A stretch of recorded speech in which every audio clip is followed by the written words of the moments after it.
the cool stuff.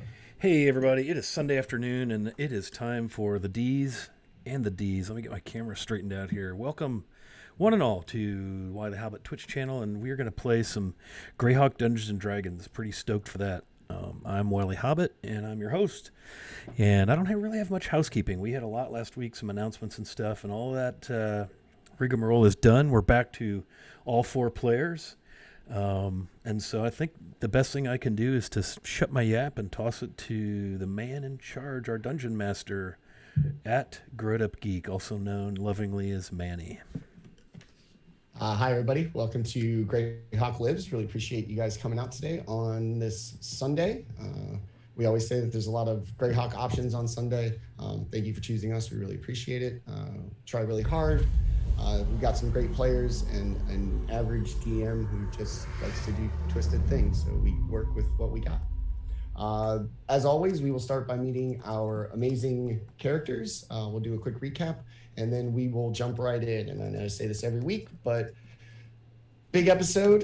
You might notice the title, Seaside Refuge, so possibly optimistic.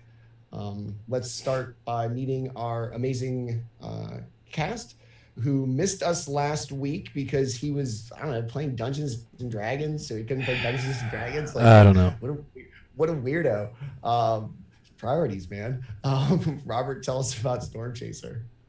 Yeah, so I am playing Gortok Storm Chaser the Nulican, Goliath Barbarian, who apparently I picked the wrong week to actually go to a little mini convention for D&D because Storm Chaser finally got to beat up things, but I wasn't there.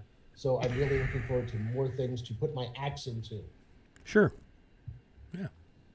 You're why I have D12s in my dice tray.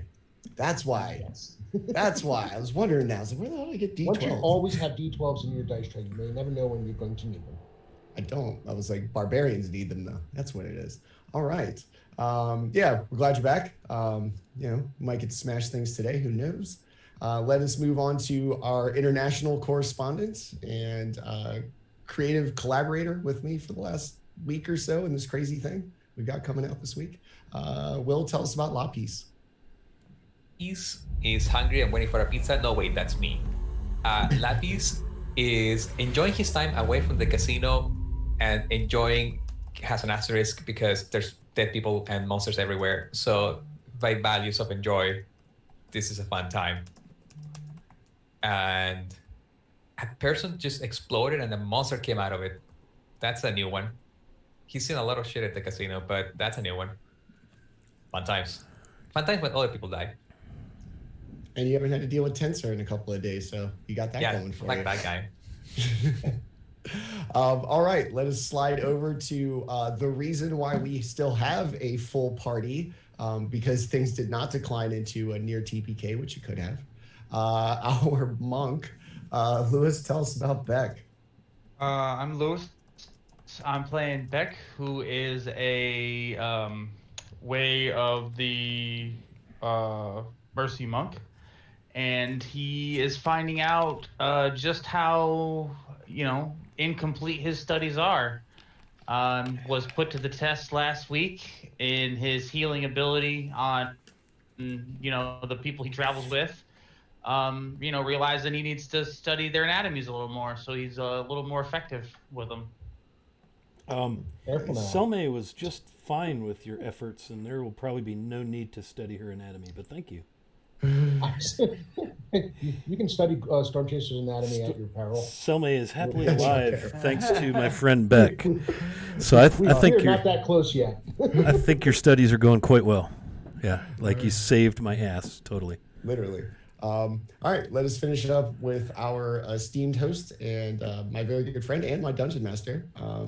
Scott, tell us about Selme. Steamy host indeed. Yes, I'm Wily Hobbit, known on Earth as Scott, and I play Selme y Silme Fana. She's a pallid elf from far, far away, but really mostly from the Vesvi Forest. And she went down last week, went down hard, and failed a death save. So it got a little intense.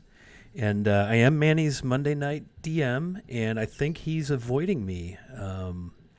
works crazy. Like, Yeah. people want to get married and stuff now that the U.S. is getting vaccinated. Everybody wants to get married What's now. up with that? Like they waited last year, which they didn't, by the way. I think you're avoiding me so that I don't kill your character Monday night. But I mean, I would never do something. I'm a like wizard. That. You don't even have to try very hard. Just push me off like a 15-foot cliff, and I'm done. Squish.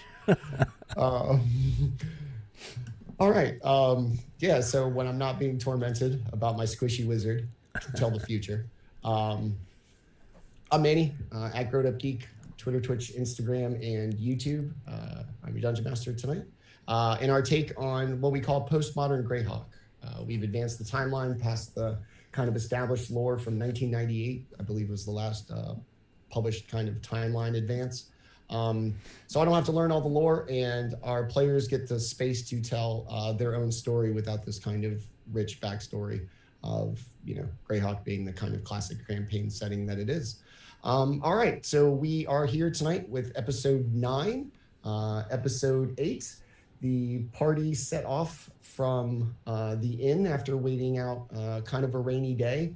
Muddy Slog started to climb through the mountains, coming to here we go. So in stream, you'll see some of the things they encountered in the resort town, known for its hot springs, therapeutic kind of therapies. It was a place for rich people to go from the city of Greyhawk to resort town. Yeah, I mean they had hot springs. I mean, you guys didn't see them, but they were there. And at the tavern they found, or the inn, they found some paperwork leading to kind of these odd answers about a shipping company in this town. Upon arriving in the town, everything was dead. Surprise, surprise. Except for one building that was pretty well lit. Upon investigating, it appeared to be a shipping company, deserted nonetheless. And as they made their way through, some kind of things stuck out. One being the oddly very thick and secure steel doors of what appeared to be just kind of Greyhawk's FedEx. Upon having the key that they found also in the inn, went downstairs and into this kind of dungeon complex that had seemed reinforced by the people who occupied it, only to have it overrun by kind of these freakish, ghastly monsters that had appeared. They're rotating now on stream. Dead bodies, lots of people in chainmail that's black with the heraldry of the free city of Greyhawk, something the party had never seen yet. And upon making their way through the complex, fighting things that look like angry Mike Wazowski or rubber monsters, they came across a human who was in clear agony. And before the party got too close, these tentacles erupted from its body. Party performed quite admirably in slaying the monster. And before he passed, he had ominous words for the party. The air will come for us all. And with that, dead man in the middle of the kind of room in the complex, party having in various states of health at this point. And at that point, we will pick it up with the death curdle of the air will come for us all. Well, what did he mean the air will come for us all? What is that supposed to mean? I don't know. It was pretty fucking creepy, if you ask me, though. I agree, but the heir to what? Well, we are searching for an heir to the Duchy of Ernst, so I hope it's not that one. I don't know, but this is so creepy. You wanna take a seat? Tell me you look like you almost died. Beck, thank you for saving me. I've never have been in such a way before. Storm Chaser walks over and assists Selma. Yeah, she'll whatever there is to sit on. Maybe that dais in the center. There's a of, day. There's also steps. The thing in the middle is up a few Okay, tiers yeah. of steps, so you could just sit on I one of the think steps. I think she would just sit on one of the steps. And he, Storm Chaser, assists her in getting over there and letting her sit down gingerly. Yeah, she'll definitely take your assistance and lean against you. Oh, thank you, my friend. That was something. Goodness. Beck, I believe I owe you my life. I'm grateful. You're very welcome. You're one of the few people I've been able to save so far. Manny, was the fight that we were having with this creepy crawly very loud? Yes, because when you entered the room, you could hear like it's screaming in pain as the kind of whatever was going on with it, burst forth into the tentacles. So it was human and, like I said, in a ton of pain. So it's been screaming. You did hear, who was, I think Selma heard, like an odd rhythmic kind of chanting from behind one of the locked doors. Yeah, right now it's quiet again. You are far enough away from the source of Selma hearing that kind of rhythmic sound that it's just kind of the odd, creepy, hollow echoes of a big stone chamber like it is. So, I hope that all the screaming didn't attract any other monsters this way. But I'm gonna go check this way. I'm gonna go southwest. I'm gonna check over here and see if there's anything behind this door or this area. Let me come with you. Do not go on your own. And Okay. Storm Chaser takes a quick, worried look at Selma. And I will spend just a moment calling upon Rilithane for healing. You go ahead, check the doors. And she nods and walks over with Lapis. So the door to number 9 isn't like as kind of reinforced. It doesn't look like it's still made of steel, but it's in a different size, as if for a different like purpose. It is also locked. Well, there's nothing coming that way, unless the monster has a key. I guess we'll be fine. Storm Chaser takes a look at the door. How sturdy does this look? Because by now he's grown frustrated with many things, the many dead, the fire genasi that keep appearing every time there is dead somehow, and the locked doors and the creatures that have tried to slay his friends, and yeah, he's about had it. Everything about this complex to this point says that this is some kind of prison or maybe holding like facility. All the doors here are, strung for a reason for whatever they're doing here. This one's a steel door, solid hinges, but it's not like a vault door, like the one leading down to the complex. Okay, but it's still highly unlikely that I'd be able to bust through it. Okay. Yeah, everything's really tightly fitted. All the doors are perfectly square and plumb. This place exists for a reason. Maybe we can find key somewhere, but let's go up to the north side and see what's up behind that place. Okay. It kind of looks more open. Maybe, I don't know. The door on number 8 actually is a steel door like everything else, but it's got like a porthole cut into it with bars, so you can actually see into the room. You're going to see 4 doors on either side of like a little corridor, like boom, boom, boom. And in front of them, you're going to see like plates of food and like a collection of them, some cups, a bunch of plates of food, through 6 of them. Does the food look like it's was there put there recently, or is it like rotted and? Yeah, perception, nature, one of those. Oh, what? If I can see it, I can grab it with Mage Hand and bring a piece closer. Okay.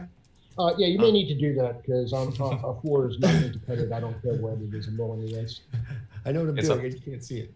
Ink is gonna cover my entire hand and then separate like a glove and turn into Mage Hand and go and pick up a piece of something within the range 30 feet and bring it. I'm like, what's this? It's gonna be like an apple. The skin is still red, you can tell. The fruit, the flesh of it, is a very dark brown, a little bit of fuzz, but nothing to indicate more than 4 or 5 days. Probably related to the time of the poisoning in Greyhawk. Maybe it all started at the same time. If you were going to commit an act like that, you would want to make sure you were doing it all at the same time.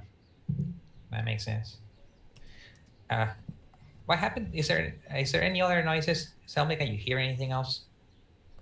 You look over at Selma, and she's seated on the steps.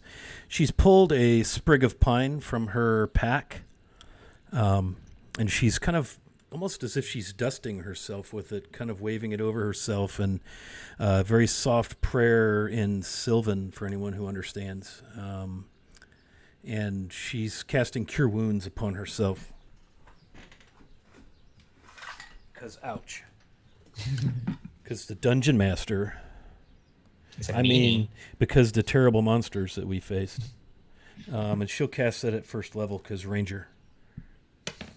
And that's a 4 on the die for 7. So she does not really hear what you said or isn't clearly paying attention.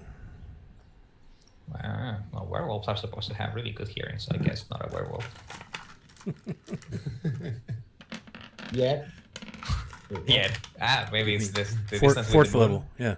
It's not a full moon. So as Loppies and Storm Chaser kind of look around, the body is going to kind of lurch, like take a very dramatic movement. The chest cavity is going to entirely split open.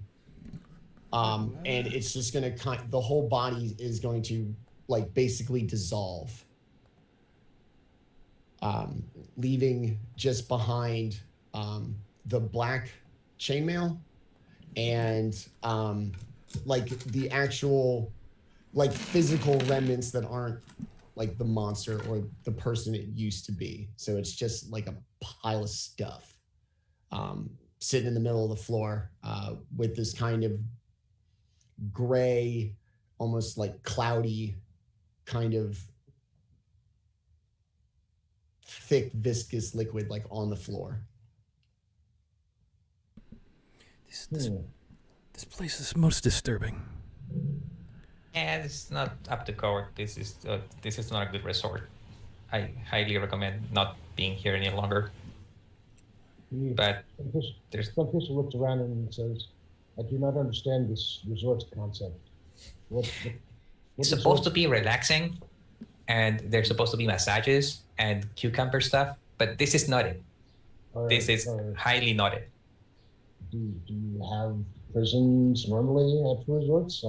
I mean, if you're into that, but I don't see this being that kind of place.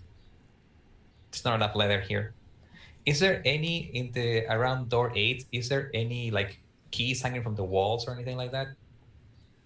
There appear to be a set of keys on. So as you look to it, there's going to be 2 walls like facing you.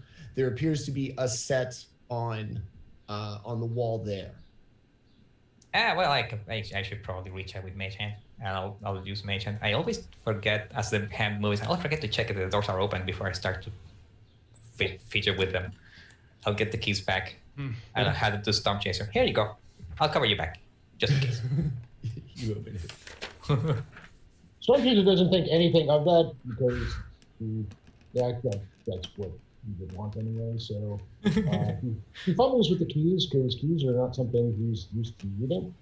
But starts sticking them in the lock and trying to turn them. Okay. By like it's a set of like probably 10 or so keys. On the fourth one, it's gonna click open. It doesn't actually like open. You just hear the lock click. Yeah. And he tries to open the door. Okay. Did you open the door? So Storm Chaser, then Lapis in that order going in? Mm-hmm. Okay. Yes.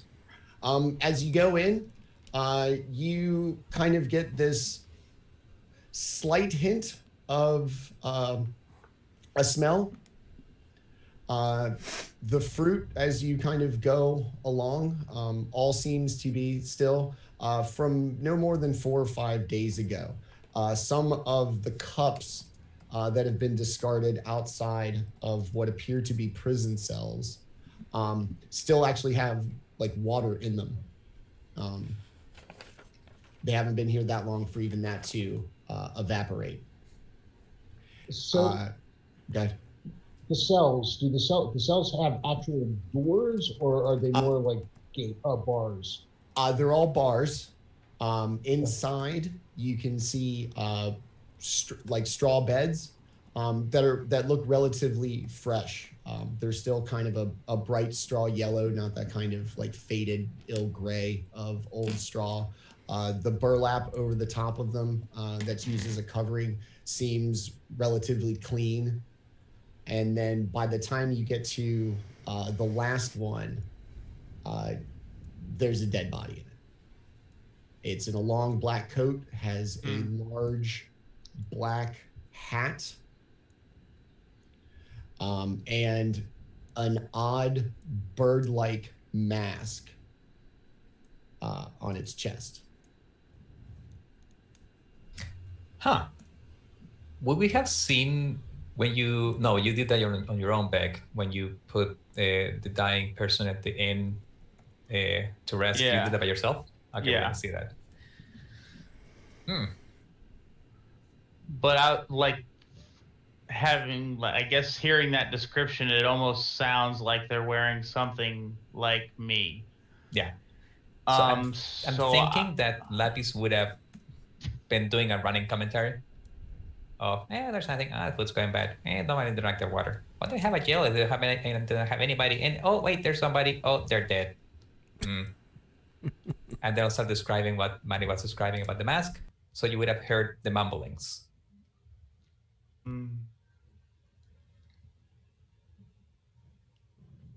So having here Lapis in my ear, just kind of like whispering like this description, I will start moving towards like where I thought that they were.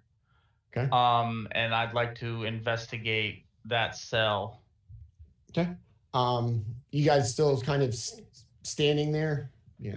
Just like an episode of Law and Order. Bodies in there. Yeah. So you guys kind of stand there. Beck's going to kind of turn the corner. It's going to be the last cell on the left. And in it, as you come around, you're going to see, like I said, a coat that looks very familiar to you, a hat that looks very familiar to you, and a mask that you have absolutely seen before.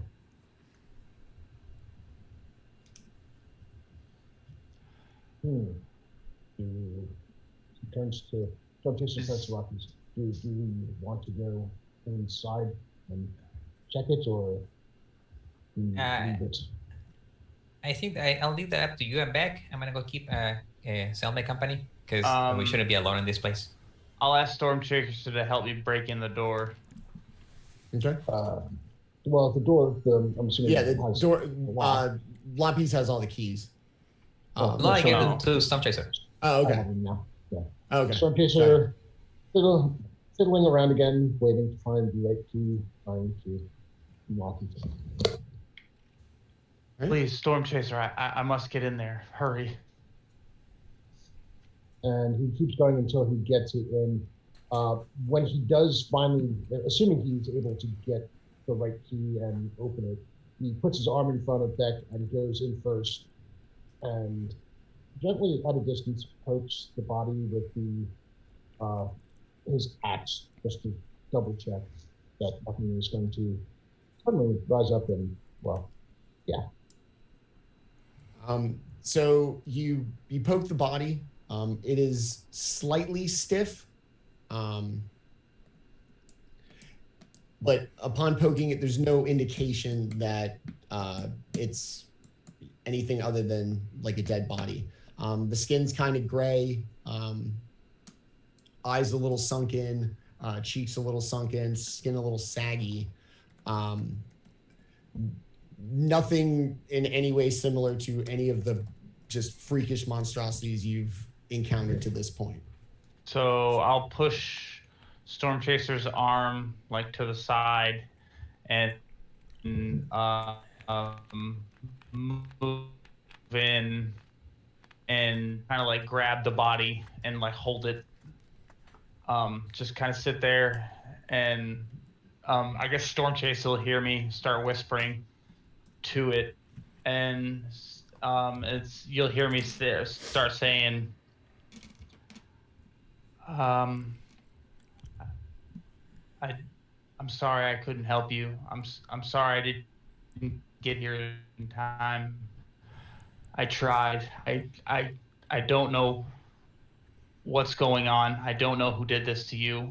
I'm so sorry. I'm so sorry.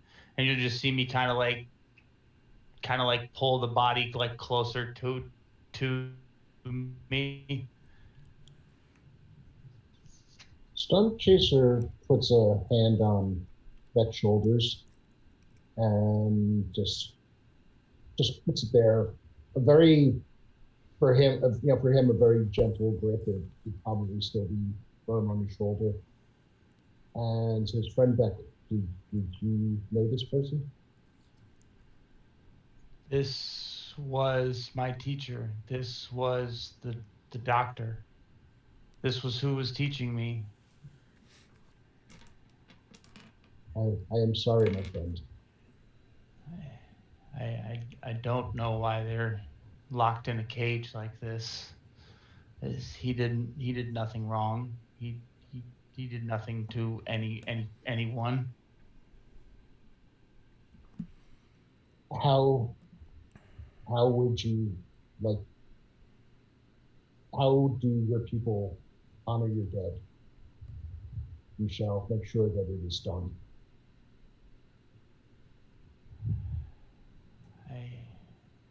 I don't know how he revered me. I don't know if he'd like me to handle his final internment, but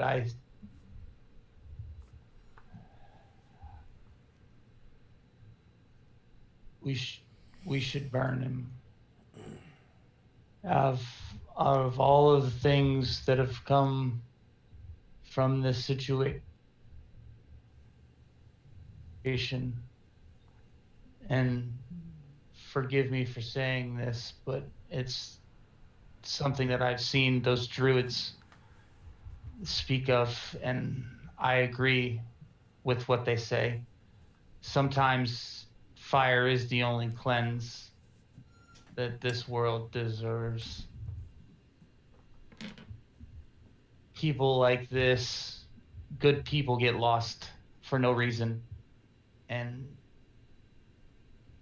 I don't see why. So, and you'll start seeing me kind of like taking the hat off and like taking the hat off the body, taking the mask off, and I'll leave the cloak on, but I'll kind of like pull it down to where it's like stretched out over the body, and I'll cross the hands like over the chest, and then I'll put the mask like so like if they're laying down, I'll put the mask like between the the wrists and the elbows, and then the hat covering the face, and I'll lay it back down on the body. It's 1 second. Does it look like Beck is planning on burning the body here? Yes, Good. I'm gonna Okay. do it in this cell. If Storm Chaser picks up on that, he says, no, friend Beck. Not here. Not in this place. He does not deserve to have his ashes spread here. He deserves better than that. Come, I will carry him. And Storm Chaser, very, very, with as much gentleness as I would like person to his actually size can muster. like before you pick him. Okay.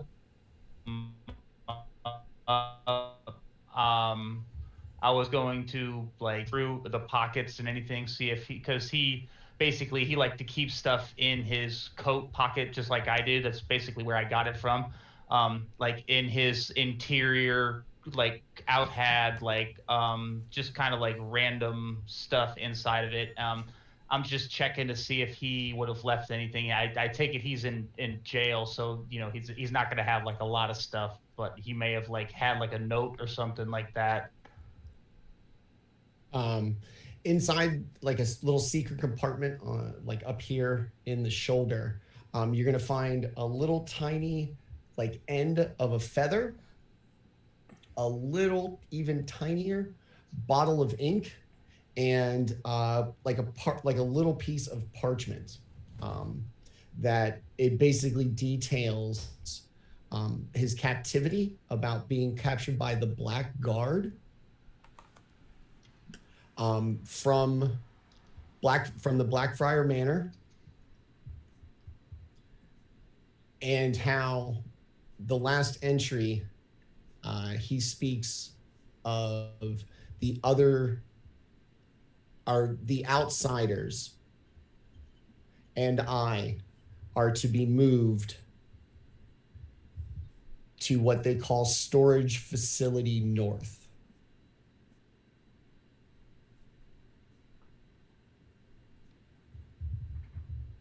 Outsiders.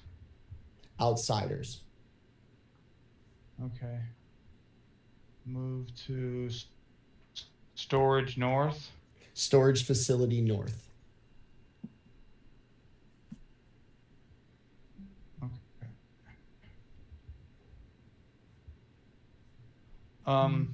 I'll take the.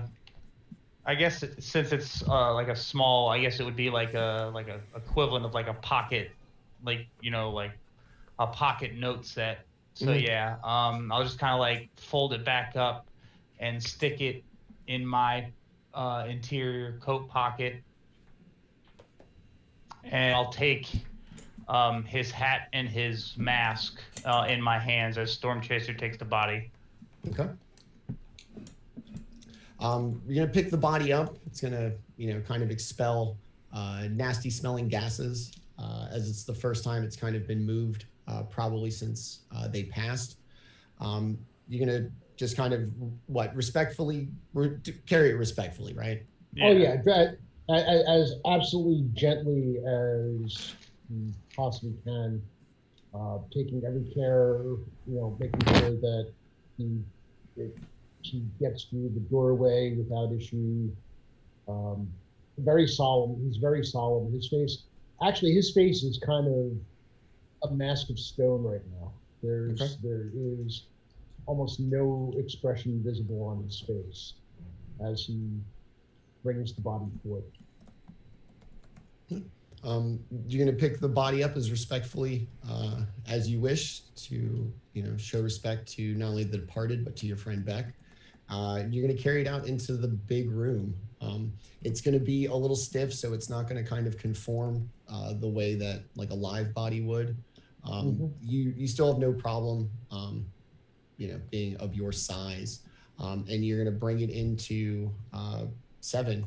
Selmay's still going to be kind of sitting there resting. Like I said, the pile of gear from the melted man is still going to be in the middle of the room. And what are you guys like out of here, or? I think Silme will stand when she sees Storm Chaser come out holding a body and kind of look. What is it? What have you found?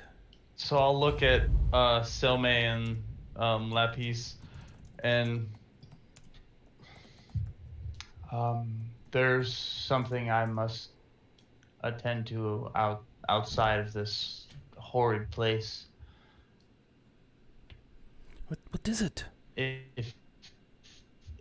If you wish to explore more, it's my master.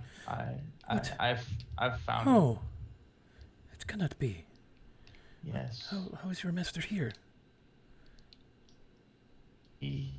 I found a note. It said he was captured by a group called the Black Guard. More questions for this terrible time.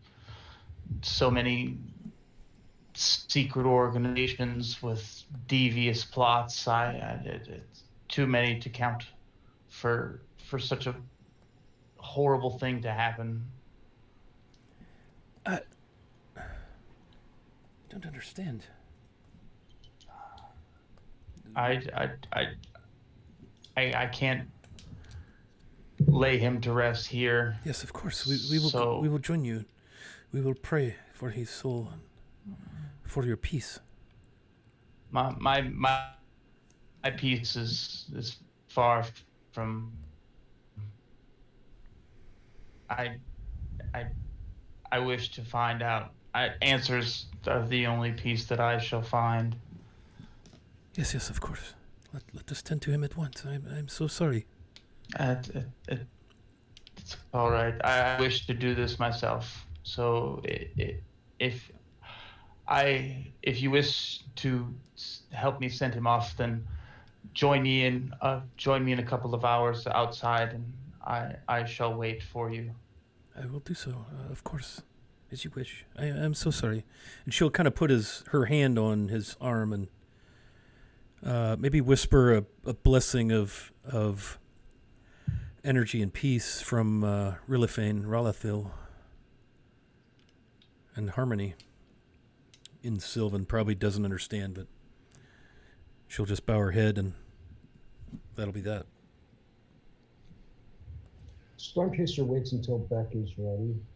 So yeah, we'll I'll kind of like usher past and move towards like the outside, and I'll ask Storm Chaser to kind of like, is there like any sort of like clearing close by to the entrance or anything? Like outside? Yeah. So it doesn't have to be like far away on a hill or anything like that. No, just somewhere where I can like build a pyre. Yeah, the town is basically going to be like essentially like 4 blocks, like a block, an intersection, a block, and then the same thing going this way. Surrounding the actual like kind of settlements. There's going to be a ton of kind of natural hot springs, not too far, like just outside of like I said, the settlement of the town. Okay, so we'll walk probably like towards the closest edge that we can get, and I'll ask Storm Chaser just to kind of like lay him down, and that I would wish to do this on my own, just to kind of like, as a grieving process kind of. Storm Chaser doesn't say a word, through the entire thing, just basically follows behind him dutifully and lays him down as he asks. He looks around when he says that he wants to be alone, he looks around and says, I will leave you, finally says, I will leave you to your grieving, but I will be close at hand from Beck. If you need yell, and I will come running. And he moves just off enough to give him some space and peace, but fast enough, close enough where if he has to get there, he can get there in a hurry. All right, so you're gonna give him enough space, but kind of stay in the area outside of the storage company, yeah? Yeah. Okay. All right, so Beck, you're gonna go about preparing like for the funeral and the pyre. Yeah, I'm gonna get another pyre going. Okay. So as they, you guys, Lapis and Selmay are going to see Storm Chaser, carry the Lord Doctor of Greyhawk out with Beck in tow. You're still going to be down in the complex. What do you want to do now while they're kind of up stop? I think before I say what I'm going to do, I would like to thank Phantom NJ for resubbing. And I'd like to thank, who's the other one that subbed? Oh, Lord Gazumba. And then Phantom just gifted 5 subs. So thank you very much for all that support. That is, the channel appreciates that. That goes into giveaways and channel costs. So thank you all very much.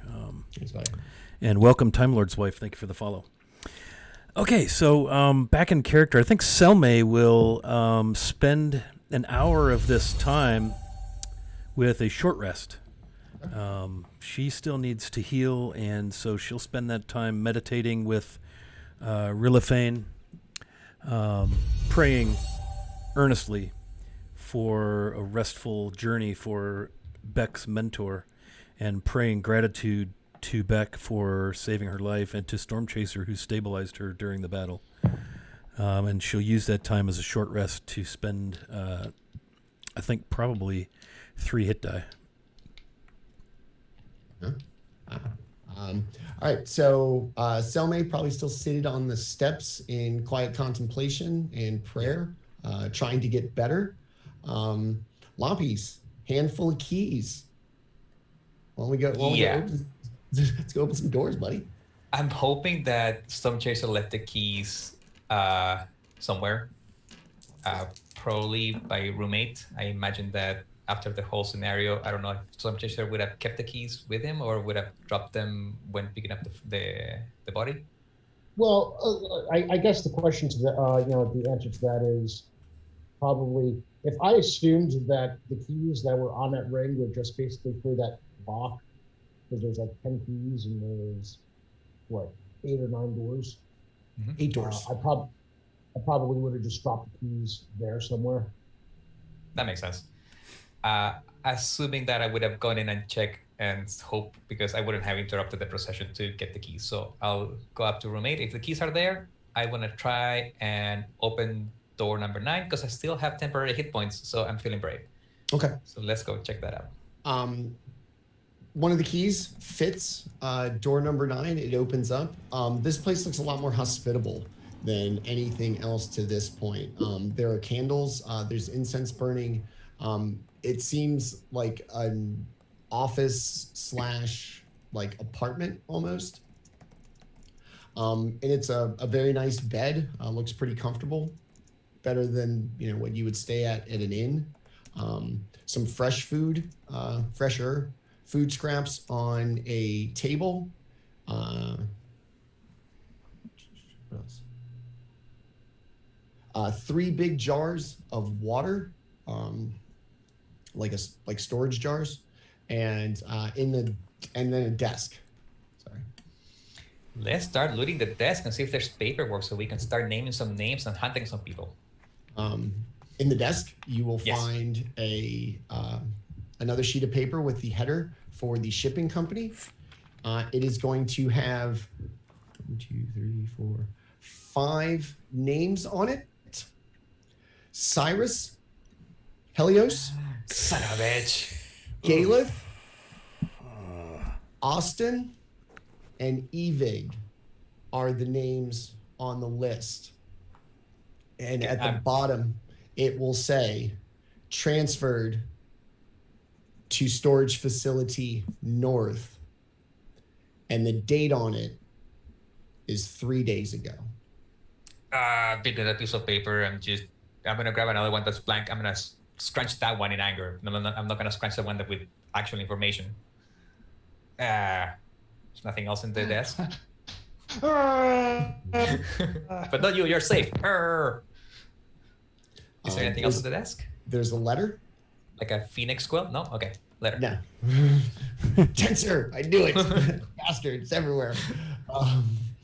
The letter is addressed to the Black Lord Commander.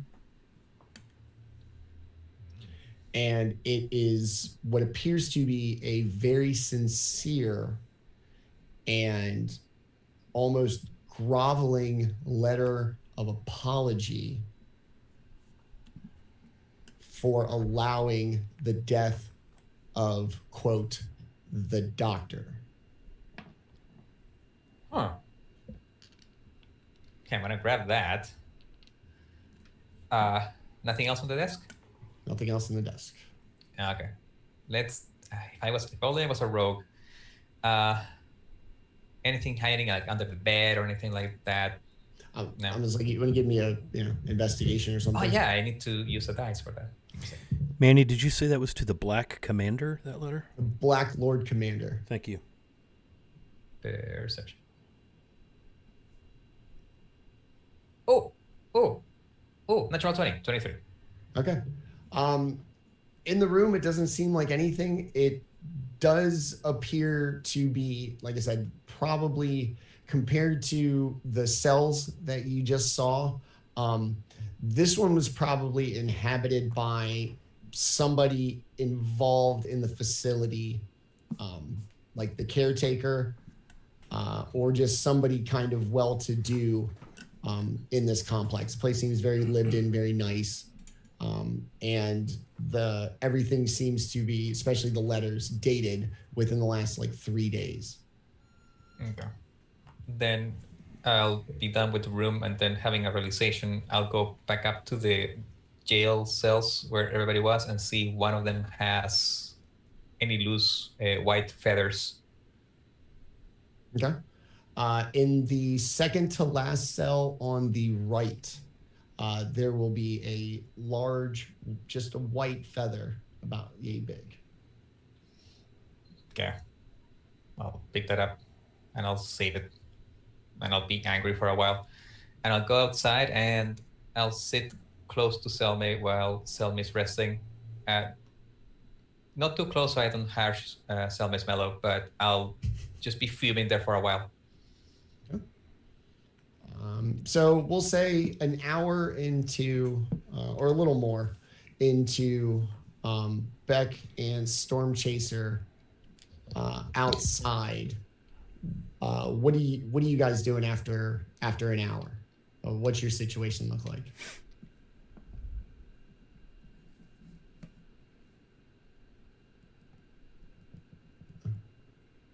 There you go.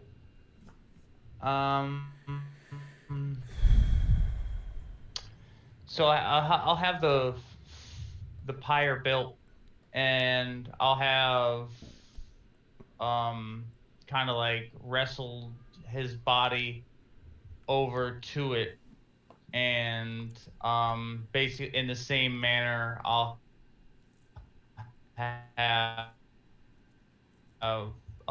his body prepared, just his mask on his chest, and his coat kind of like pulled straight over him as to cover up as much as possible.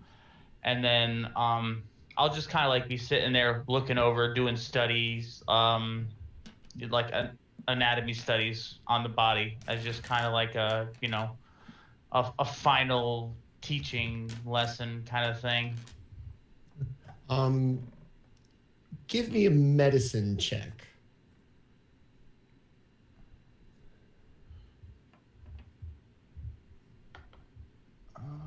nice.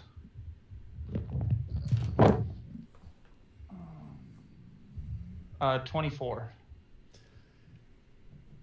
There don't appear to be any like bruises or trauma on the body. It wasn't, as best you could tell, like beaten to death. The sunken in cheeks and everything do not look like just from decomposition of being dead. It looks like your master was ill before he passed.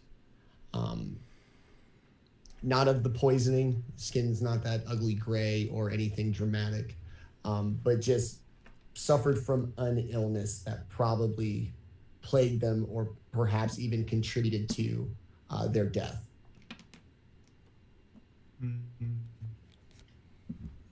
I'll just kind of like make notes, little mental notes, like, I didn't know, he had an ailment or anything like that. Just kind of like, final studies and just kind of looking over what would a normal thing be, look at the scarring, stuff like that. Storm Chaser, as Beck's kind of going over this body and the pyre, what are you doing? You're muted, buddy.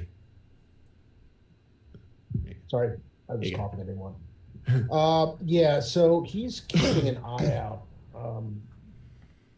He's half expecting the Genasi to show up at any moment, and he's kind of hoping they will, because, well, he's again had enough. But he's just trying to make sure that he keeps an eye out on his friend and for anything else that might be coming, because death is following them. And he right now, everything every sense he has tells him that this is just all wrong. There's nothing natural about this. Strong trust your gut with that. So Beck, in your final inspection, how long are you gonna kind of wait before you fire it up? So I will just kind of like think about it for probably about 10 or 15 minutes, and then I'll move back towards Storm Chaser. And I wish to look inside that place more. And then I will pull the note out of the my pocket and say there were 6 items stored on this note. I believe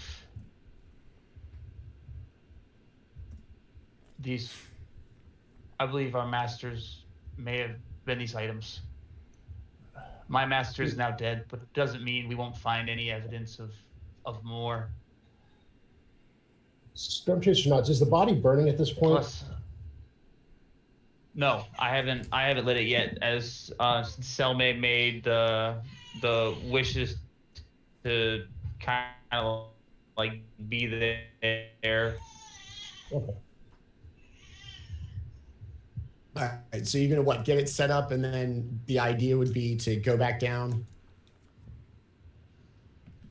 Go back down, get Selma and Lapis to do like a final look around the building, and then go back up, and as we're leaving, light it. Okay. All right, so you guys are gonna make your way back down. Yeah, if that's what he wants to do. Yeah. All right. So you make your way back down into the facility. As you make your way back into the big chamber, Lapis is going to be in kind of a dour mood. Dour mood and finishing a ritual because I had enough time to do our ritual. We call that Sunday. Yeah. So you guys are going to come back in. Selmay's still going to be kind of in prayer, recovering, and you'll notice Lapis in a very kind of dour mood as you re-enter the large chamber. And Lapis, what is it? I'll grab the 2 pieces of paper that I found. I'm angry, and I'll hand the letter that is apologetic letter to Beck. And this is a list of all the names of all of our masters. Cyrus is in here, and I'll hand the list to Selma. I'm not sure how to spell your master's name, but I'm pretty sure it's in here as well. I will all but snatch it from your hand, having been very much in almost a trance, meditative state, unaware of what you found. What is this document? Start reading it. So, as the overseer's having room. heard Lapis say, Go ahead. I think we lost him. Hi. Oh, I guess we did. Yeah, his internet's been a little janky. There you go. I'm sorry. Go ahead. So having heard Lapis basically confirm my suspicions, so your master was here. Yeah, I found proof, and that letter speaks of a black commander. I believe. I don't remember. I'm too angry to remember. There's a Black Lord. She kind of points it out as she holds it, shows it to Beck. We must make haste. We need we need to find them. But what is this northern storage? What lies north? What lies north from here? I'm not from here, so I don't really know. And I don't think north is where we're going, are we? Because I don't think we're going there anymore. We were going to Elmshire, but we need to find out what has happened to the. Beck, I'm so sorry. She kind of sits on the step, just kind of flumps down, kind of teary-eyed and just almost overwhelmed, and begins just speaking quickly to herself in a language, Elven.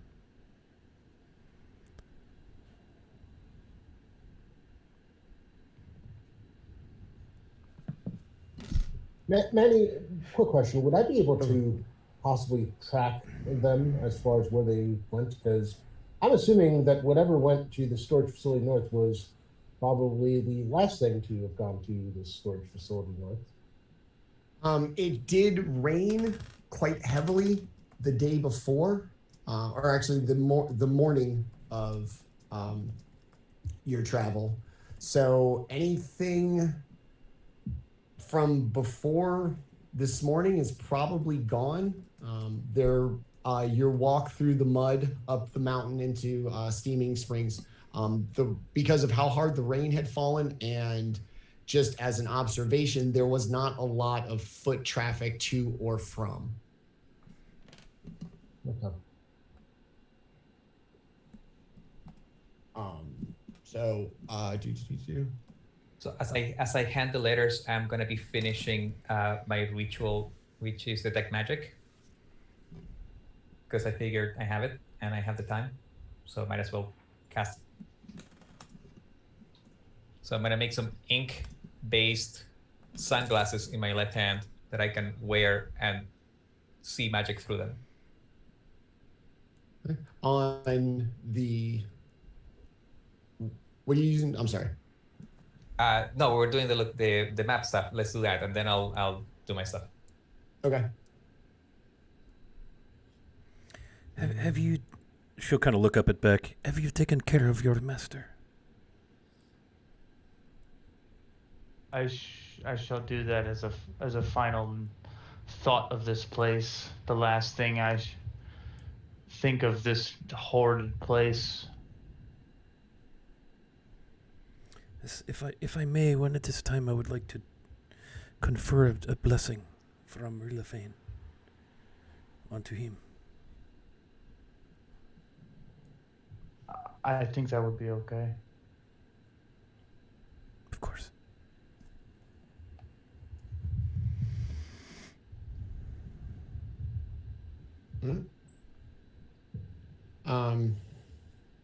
You guys gonna go out and burn it, or you want to go through one more time? Just kind of like go through one more time, just kind of like poking any boxes or anything like that. Just kind of like as it lasts through, like, moving out, kind of open all the drawers and stuff like that. Have they looked at all the rooms in the complex, or just the area No. number 8 with the No. cells? All the ones that we could get into. I stopped at the cells, so I know there was still like a little wing to the northeast or whatever. 3, 4, and 6 we haven't checked. Yeah. Yes. So there's enough shenanigans going on that we might find other stuff.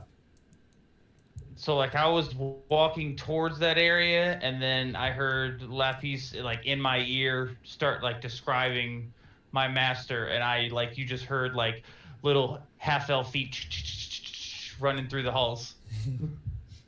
All right. Well, Lapis, you gave everybody like a good once over of what you found and showed everybody the letters. Okay. I did the letters while I finished my ritual, and now I'm wearing sunglasses. Okay. Yeah. Detect magic. I figured, what's a silly thing for him to do? Sunglasses. So over What's 10 the one minutes. liner? I don't know. I haven't figured it out yet. Okay. All right. We'll come back to you. Pass. You gotta have your liner at the end when you take the glasses off and like the spell ends. Like that's what you gotta do. Like you gotta have the liners for the end. When I'm done and the sunglasses melt into ink, I'm getting too old for this shit. All right. That'll work. Which Who song are you going to use? It's a requirement. It needs to be royalty free, so I don't know, man. Something that sounds like Wild Thing but isn't. Okay. You gotta have theme music. All right. So if you guys are done in the kind of this wing of it, you move back into 5.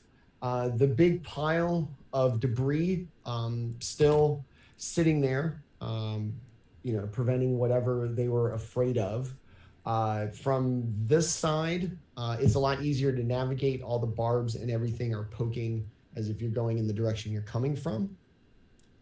And then on the other side of all of the debris, in this chamber, room number 5, there is going to be a door that had been previously locked.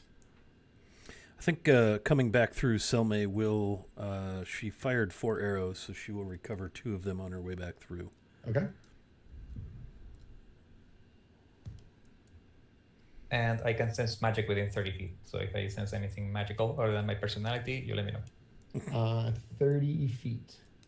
Okay. Sorry, I just had to look just in case there was something. Yeah, I don't know. You gonna try the first locked door in that chamber? Yeah, I think so. 6 would be the first one that we encounter, right? Yeah. Let's see if the keys do anything else. Okay. The door, after searching through the key ring, the door does open. In it, there is like a very kind of acrid, like ammonia smell. And you hear like some kind of like odd chittering in the very, like from behind the door in front of you. There's 2 rooms on each side of you in the hallway, and then 1 in front of you. And out of that one, you hear this odd. Well, that doesn't sound right. People don't make those sounds. I'll step to the side. Selma will knock an arrow. Okay. The cells on your left and right all appear to be open. They're all dusty. They don't have the fresh hay or anything else. And the door in front of you, just like the one to section 8, big steel door, but a little portal cut out with some bars. And in it, you are going to see these just ridiculously chittering little things. Scott's going to pull it up here on stream in just a second. Yep. And, yeah, you go. And there's 6 of them. They're all kind of chittering about. It's up. Yep, that's them. Well, those aren't terrifying at all. That's them. The bottom halves that, the extra arms and the huge hump did not grow out of, appear to be the same kind of black metal uniform that you found in the case in the tavern or in the inn, as well as what was on the tentacled monster before he went all aliens on everybody. They all have a shield, a big mace, and apparently in a third arm, a crossbow. And they all just seem to be kind of mindlessly chittering about, banging into each other, just confined in this odd little pen. We should probably leave them there. Perhaps, yes. We need to make haste. Also, I'm thinking if we want to, as I'm stepping back, if we want to send a message to Greyhawk and let them know that weird stuff is going on here, maybe some living evidence might be nice. Yes. So they can see the weird stuff going on. Agreed. These are most unnatural creatures. Stormchaser turns to Lapis and says, "If that is living, please make sure that I burn." Yeah, no, I'll save an electric blast for us. Aside from, like I said, the closed, confined space with those 6 chittering, 2-mouth, 4-armed monsters, like I said, the other cells seem completely like abandoned and dusty, that they hadn't even been used in a very long time. Yeah. Let's go stick our nose into another dark, dank room, and let's head towards 4, I guess. Okay. As you do, you open the door. It opens outwardly from you, and a very steep, long stairwell descends into like a kind of darker, danker version of where you have been thus far. Is it dark enough where we're going to need torchlight or something? The light from all of the torches in this part illuminate it to the bottom of the stairs. Like you can see the bottom landing, but as it veers to the right, you don't see any light sources coming from there. As you open the door, the kind of rhythmic kind of chanting that Selmay has heard, everybody's going to hear it now. Just this kind of there's this chanting again. Repetitive mumble. Stormchaser turns to the party and says, "Stand behind me." And with that, his azure eyes go an even deeper blue. Azure. Almost, yeah, azure eyes go an even deeper blue, almost an ice. Actually, goes to almost an icy blue, and you can almost get a sense of a chill growing around him. As he descends. As you descend down the stairs and get to the landing, you're going to turn and you're going to see another set of cells. Just at least the first 2, still the kind of residual light from upstairs kind of carrying down. As it goes, it eventually fades into the back. You can see all 4 cells on each side, but nothing beyond that. And in the first cell from on your left at the bottom of the stairs, you're just going to hear this repeated mantra. The air will come for us all. The air will come for us all. The air will come for us all. The air will come for us all. What is in this room? Just like the others, there's going to be a door, a little portal, and in it, you're going to see what appears to be a human. Really long, straggly hair, long, straggly beard, robe all in tatters. It's a very distinct kind of crimson red and with distinct gold accents. Not yellow, not canary, but very fine gold embroidery on it, and it's just going to be sitting there in the cell, just rocking back and forth. The air will come for us all. The air will come for us all. The air will come for us all. Would you say that shade of red is almost scarlet? I tried my best not to use it. Like I said, I went with crimson, but it could be. You know, Could be. colors, Okay. Just colors relative. yes, of course. And it no matter how long you stand there, he doesn't look up, doesn't stop his rhythmic chanting. It fits in with the rhythm that Selma heard when she first came in, when you all heard first going down the stairs, that you probably believe that this is all he does. The air will come for us all. The air will come for us all. Is the door open? Can I open the door? It's locked. Probably the keys would work. If you want to use the key, the door is going to slide open. A tiny little bit of light is going to pour in, more so than he's had. And even with the light and the, exceptionally imposing figure of a Goliath in the door, the air will come for us all. The air will come for us all. The air will come for us all. Yeah, so at this point, Storm Chaser, two hands on his robes, picks him up and puts him up against the back wall. You will talk to us now. Who is this air? The air. The air will come for us all. The air will come for us all. And he starts shaking him. You're gonna kind of flail him about. He's old and kind of, but he's gonna start scratching his face. The air will come for us all, and just gouging out like huge cuts of skin, blood pouring from his face. The air will come for us all. The air will come for us all.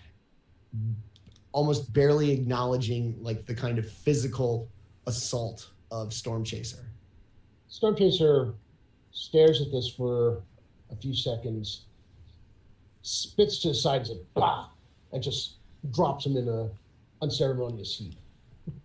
The air will come for us all. The air will come for us all. The air will come for us all. The air will come for us all. At this, Selma will slide past Storm Chaser. Perhaps I may have a way.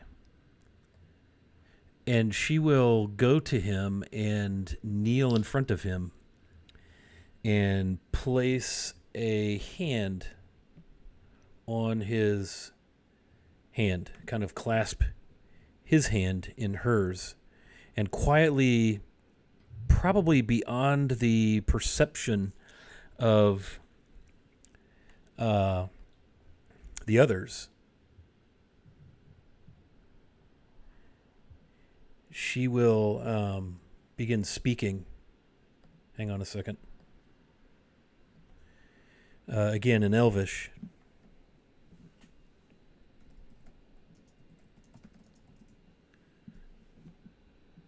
And she's going to cast Charm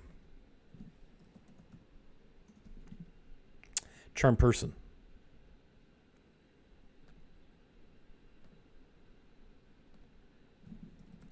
And so he's going to have to make a saving throw. Sorry, I'm like multitasking here as I get this together. He will have to make a wisdom save, DC 13. And all you hear her say over and over, almost in the same rhythm as his chanting, is Nur ketas selame. Nur ketas selame. Nur ketas selame. Nur ketas selame. And I'm speaking to him in Elvish, and then I break my Elvish chant and I say, speak to Selme. Tell me, who is this heir you speak of? He rolled a 14. Fucker. The air will come for us all. The air will come for us all. And just going to continue to scratch at his face, either by having gouged out pieces of flesh or from blood running from his face. His face is completely covered in blood. Okay. His fingernails, some of them are broken, bent back so far from scratching into his face. And it just looks like he's gone mad. Sure does. Staring vacantly, even when, kind of physically accosted by Storm Chaser, not making eye contact, just, in his own little world. She will let his hand rest on his leg and stand and turn to face the party. He is too far gone. I cannot reach him. I attempted to persuade him to speak to us, but alas, I think his psychosis is just too deep. And she'll step out. You wish me to put him out of his misery?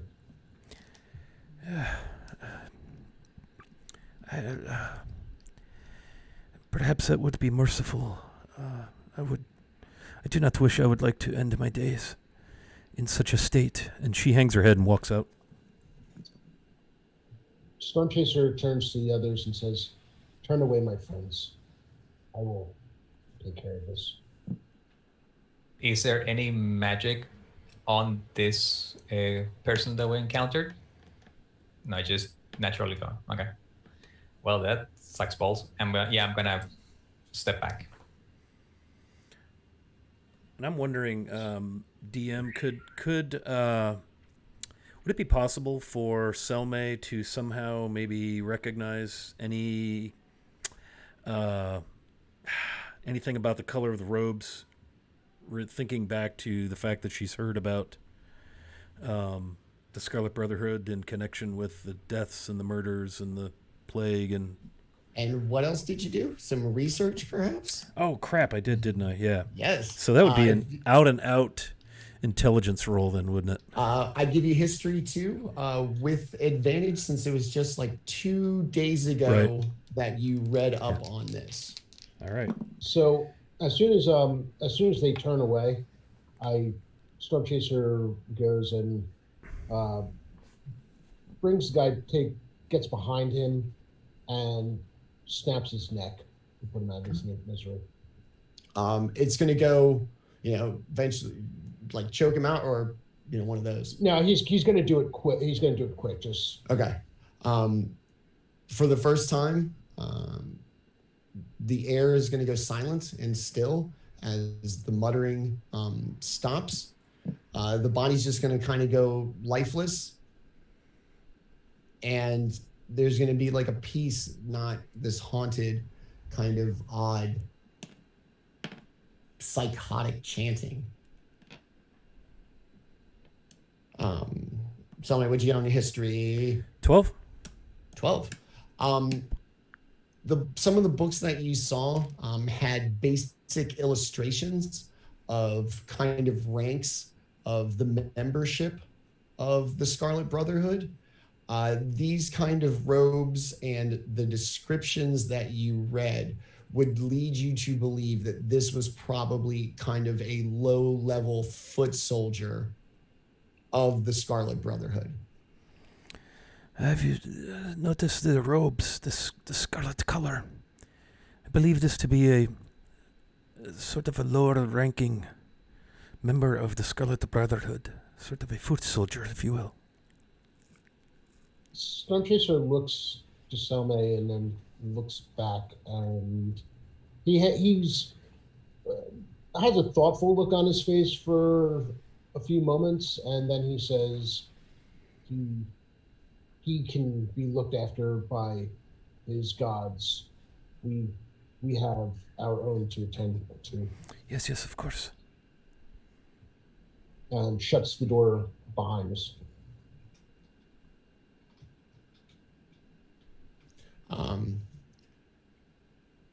You guys want to see any of the other cells? This is going to be the first one. It's just going to be darker as you proceed into the cell block is the only way I could basically put it. We're here. Yeah, I mean, I can see in the dark, so. Okay. Along the way, all of the cells seem to be occupied. The majority of them by dead bodies. Some of them years old, as if sent here to rot, like literally. Everything else is kind of a varying degrees of old. Nothing seems to be of anything from any time recently. Some of them down to absolute skeletons. Some of them almost like mummified. The flesh is decomposed to a point. Bloated, gassy. It smells awful. By Ymir's icy beard, what hell is this place? Seems a prison for offenders of this Black Lord. Commander, or the Brotherhood. I do not know. This place is terrible, though. And they leave their prisoners to rot like this? It's terrible. And what happened to Beck's master? This breaks my heart. We should finish checking this place and get out of here. Aside from the dead bodies and the odd chanting crazy man, nothing else really sticks out in section 4. So all you guys have left is 3. Okay. Through another locked door and down another set of stairs. This one with a torch still burning at the bottom. You reach a landing. There appear to be 4 rooms. All of them, these don't even have walls. These are just barred cells with like side walls, but there's not like a wall and then a door. The whole thing's barred. All of them appear to have piles of equipment, a good amount of this black scale armor, pikes, swords, crossbows, all of them stashed in cells. So one cell with armor, one cell with crossbows, one with pikes, and one with swords. Some of them appear to be like uniform, as if they were issued to an army. Others appear to be almost like grasped for desperation, to the point where like a blunt, rusty dagger is in the pile of swords. Crossbows without strings are in the pile. Armor that had clearly like been pierced by either like a crossbow bolt or pike stands in the pile of armor, the piles of armor.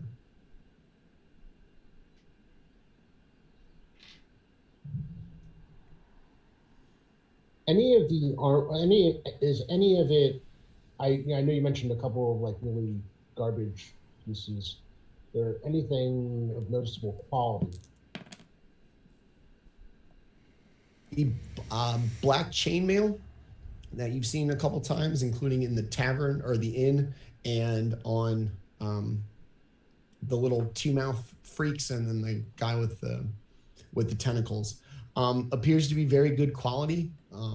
The black iron, for what it is, appears very light, and it. Does anybody have any kind of blacksmithing knowledge somewhere? Stormchaser doesn't even wear armor, so yeah, I do not. No.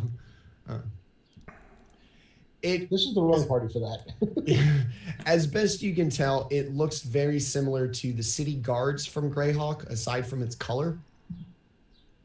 And I imagine, the assumption is that city guard have a pretty good quality. It's probably not top tier because there's a lot of them, but probably pretty good quality equipment. But this black chain, this isn't what the city guard wears, though, right? It just has the heraldry upon it, but it's not the same chainmail, right? It looks exactly the same. It's just black. The same heraldry on like the little chest plate. And like I said, aside from like the cut, where the kind of accents are, how it's fastened and, fixed to each other itself, it looks very similar to the city guard. Like I said, it's just black. I think perhaps we should take one set of this armor to show back in Greyhawk. Should we go back there as proof of what has happened here? And in fact, I think she's going to want to maybe inspect the decedent that Stormchaser just ended to see if there are any, I don't know, tattoos, any markings, anything on the robes, as tattered as they are, any symbolism. Give me investigation? Yeah. Okay. Oh, I get to roll that with advantage because I'm special. That's a 14. Okay. On the body, it's hard to tell. The body's been very traumatized. You don't know from their, time in confinement, or if at some point previously, the body's covered in burns and scars underneath the robes. There's a couple spots where it looked like a bone had been broken and not reset properly. The hands, the underside, the palms of the hands are exceptionally calloused. The fists, this part, also exceptionally calloused and warmed. And the same thing with the feet. The bottom of the feet, very calloused. And then like the top part, bruised, calloused, signs of like real use of those particular parts of the body. Probably trying to escape or pacing or whatever. Yeah. Nothing on the robes other than their scarlet and gold. Okay. And they've been, like I said, the person's been there for quite a while, or their robes are quite old and tattered, so they're not going to be as vivid or anything. Right. Yeah. Nice. Okay. All right. Very well. Okay. Everybody all good in the old complex? I don't know if we're good, but I think we're done. Okay. I'm gonna make sure that my 30-foot radius covers all of this stuff, and the front foyer of the fake front foyer of the store that we entered, just to make sure that there's nothing tucked away, hidden, that is magical. Okay. And that's all I'm doing. All right, so back in one and up the stairs through the very secure door into the shipping company. You come out, Lapice, you don't detect anything as you make your way through the large dusty crates that are in there. At this point, it is, very close to sundown. For a day that started out kind of rainy and kind of gross, it's turned into a very nice night here in the mountains. Clear sky. Yeah, clear sky, an almost full moon and a bright starry sky, not having, the kind of urban light pollution of the free city of Greyhawk from this altitude and this kind of spot in the mountains. It is a very gorgeous night. Grasshoppers and, various ambient sounds, owls, and a slight breeze, but still a kind of ambient humidity as the hot springs are bubbling with geothermic activity.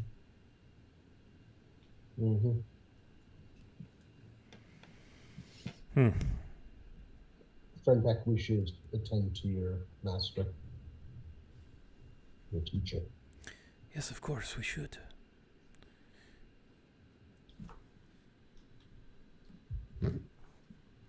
As we reach the fire, my glasses melt into ink.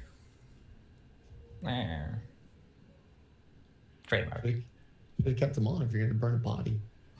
I need 10 more minutes, and that's just disrespectful. That's true. All right. All right, so the party kind of comes along to the Lord Doctor's pyre, just on the outskirts of town as night falls and a cool breeze kind of blows through the kind of space in the mountains that the town occupies. And Beck, walk us through the funeral. So we're gonna walk up to it,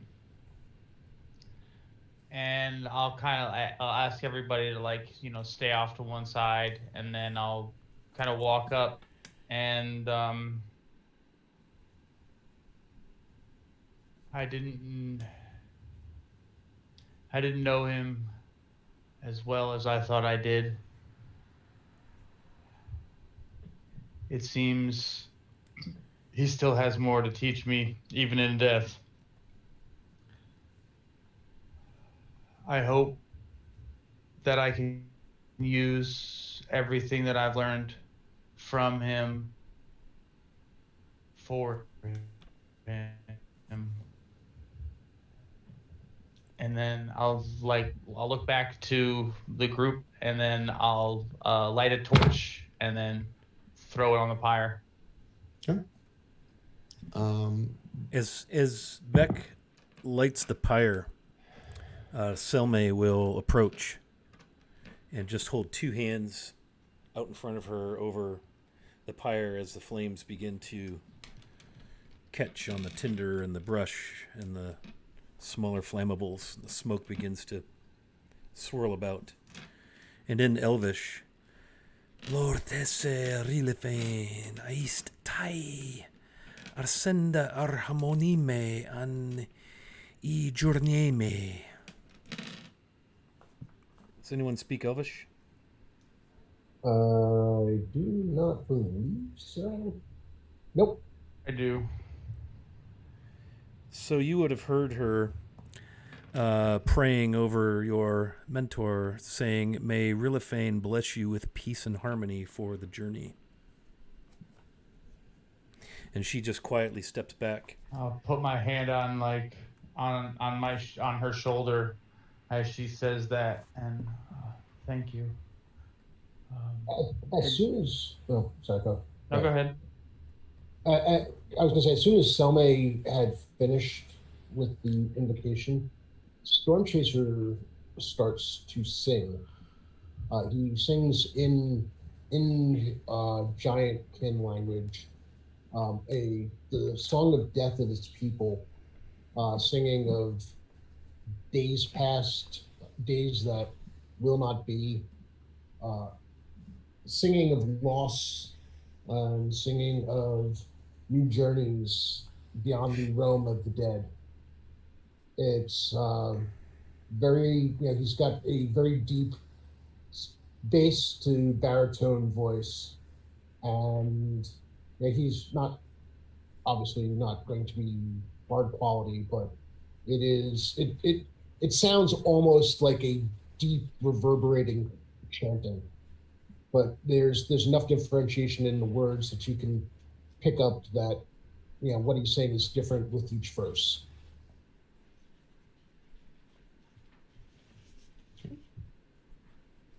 The body's going to slowly burn, light up the sky, and the kind of ambient area, filling the air, the cool fall air with a nice, bright heat.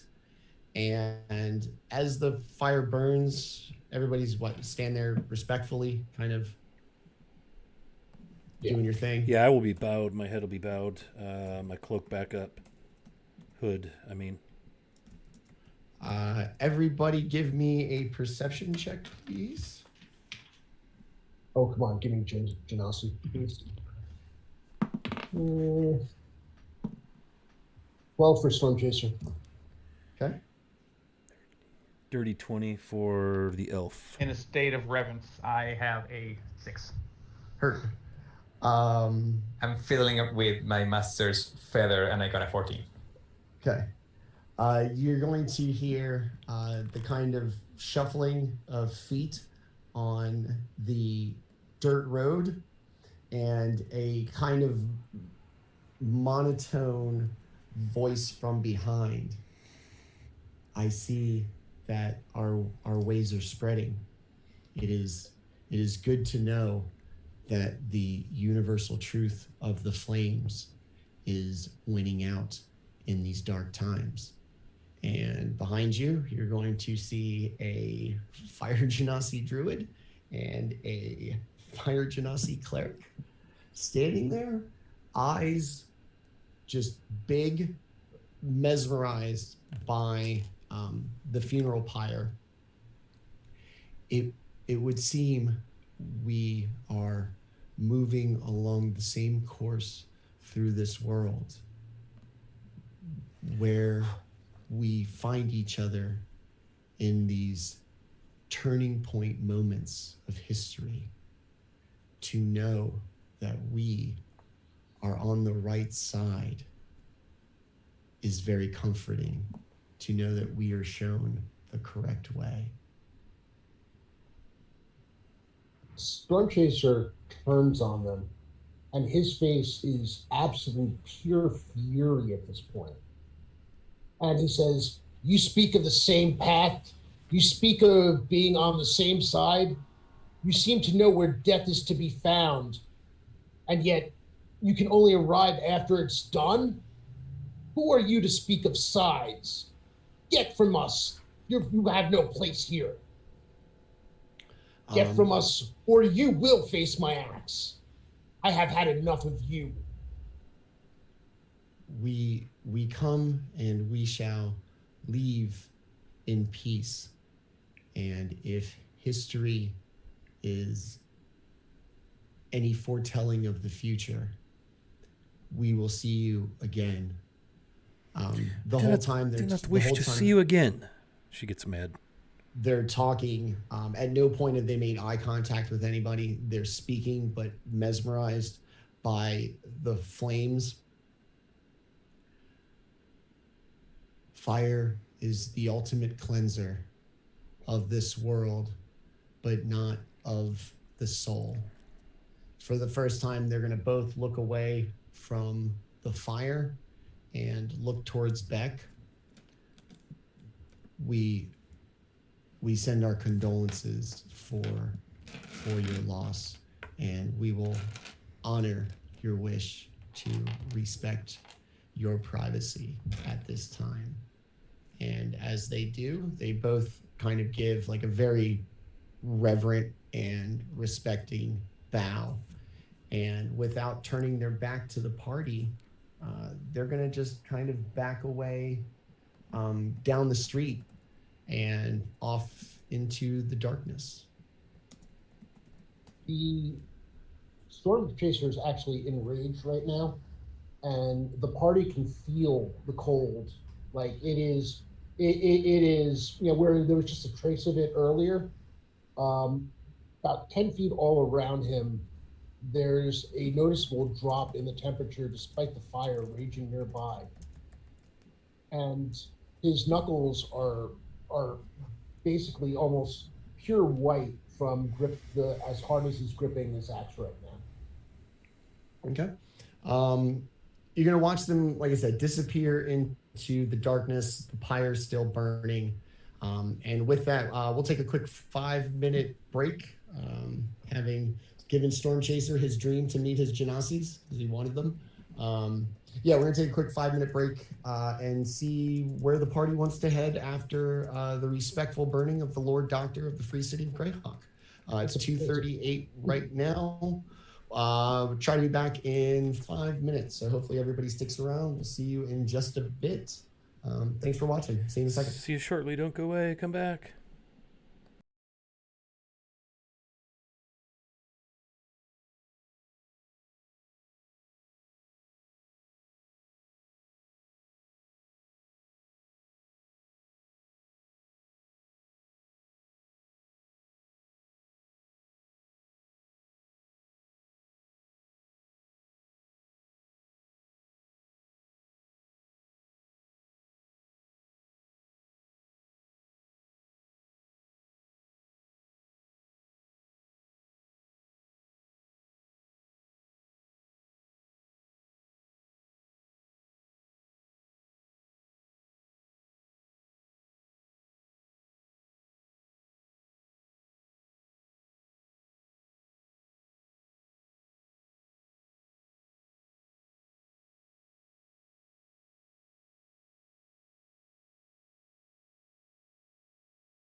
Cool.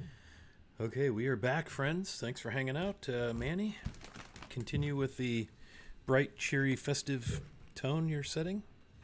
Hey, it's you know, darkest before the dawn. It is a beautiful, clear fall night. There is an ambient warmth from the pyre of Beck's mentor, the Lord Doctor of the free city of Greyhawk. You've just encountered your creepy, mysterious, probably number 2 favorite NPCs, the Fire Genasi. They faded into the darkness after Storm Chaser's very intimidating threats, seemingly unaffected by this large being, intimidating, threatening the hell out of them. And as they kind of fade into the darkness, a kind of calm settles over. The fire continues to burn. And what does the party want to do? Find someplace to see. I need to get a rest in since I didn't very badly. Okay. So actually, I do have a question. We're because I like I missed the last session. We're like up in the hills, or we're like at some kind of altitude. You're in the mountains, heading north along the kind of mountain trail to Elmshire, where you guys are going to kind of, get a boat to Ernst. So your hot springs is basically going to be at the top of the mountain, essentially halfway between the Free City and Elmshire. Is Elmshire further north? Like, would we be going in? You're gonna kind of head north, kind of over the mountains, and then kind of a slight little like northeast direction along the road to where Elmshire is. Yeah, so I'm just going to see if he can find a spot where he can get a commanding view and see if there's anything. He's not entirely sure what he's looking for. It's one of those, I don't know what it's supposed to look like, but I might know when I see it. Try to get see if he can find something that might match the description of, facility north. Okay. As you know, it's a rocky town, geothermic activity. So there are lots of like rock outcroppings. You climb to one of them, basically the highest one that you have access to. As you kind of survey around, all it really appears to be is kind of this like canyon cut through the mountains, or a road deliberately following this cut through the mountains. To the south, you're just going to see the direction you came from. Nothing really anything. To the north, from your altitude and elevation, you're going to just kind of see where the road, vaguely follows. There's a nice moonlight to kind of help you. And it's just going to kind of meander, looks like down the mountain on the other side of this peak, and way kind of off in the distance, like a little kind of cluster of lights, like another settlement seems to be kind of up against the water.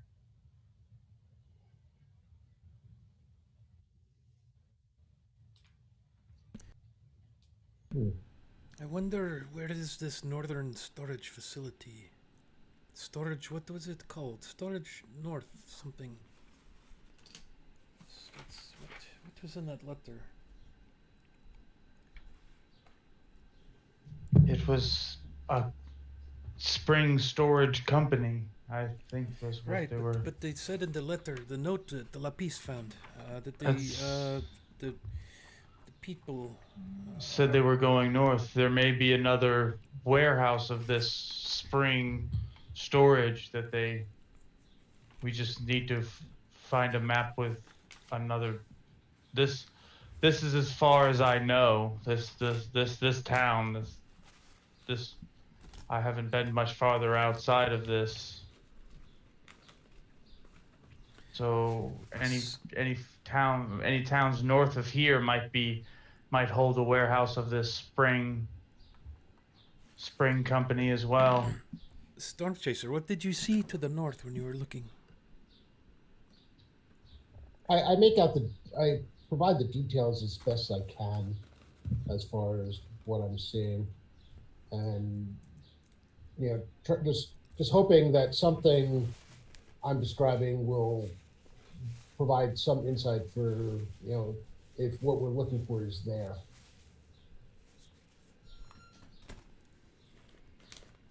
I assume it would be hidden from plain sight, or at least made not to look like what we just found. Well, this one had the name on it. Didn't the shop had spring house cleaning outside Spring in a storage sign? on them. It had. It did, yes, yes. So I don't think they're doing very much of hiding. They're just like in plain sight, which might make things easier and harder for us when we eventually find them, because they may have a clean front but a dirty back, like a criminal mullet.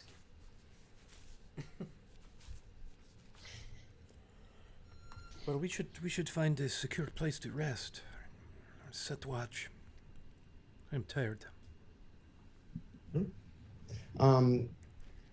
So the town is what it is. It's creepy and kind of abandoned. Some of the structures look, relatively secure.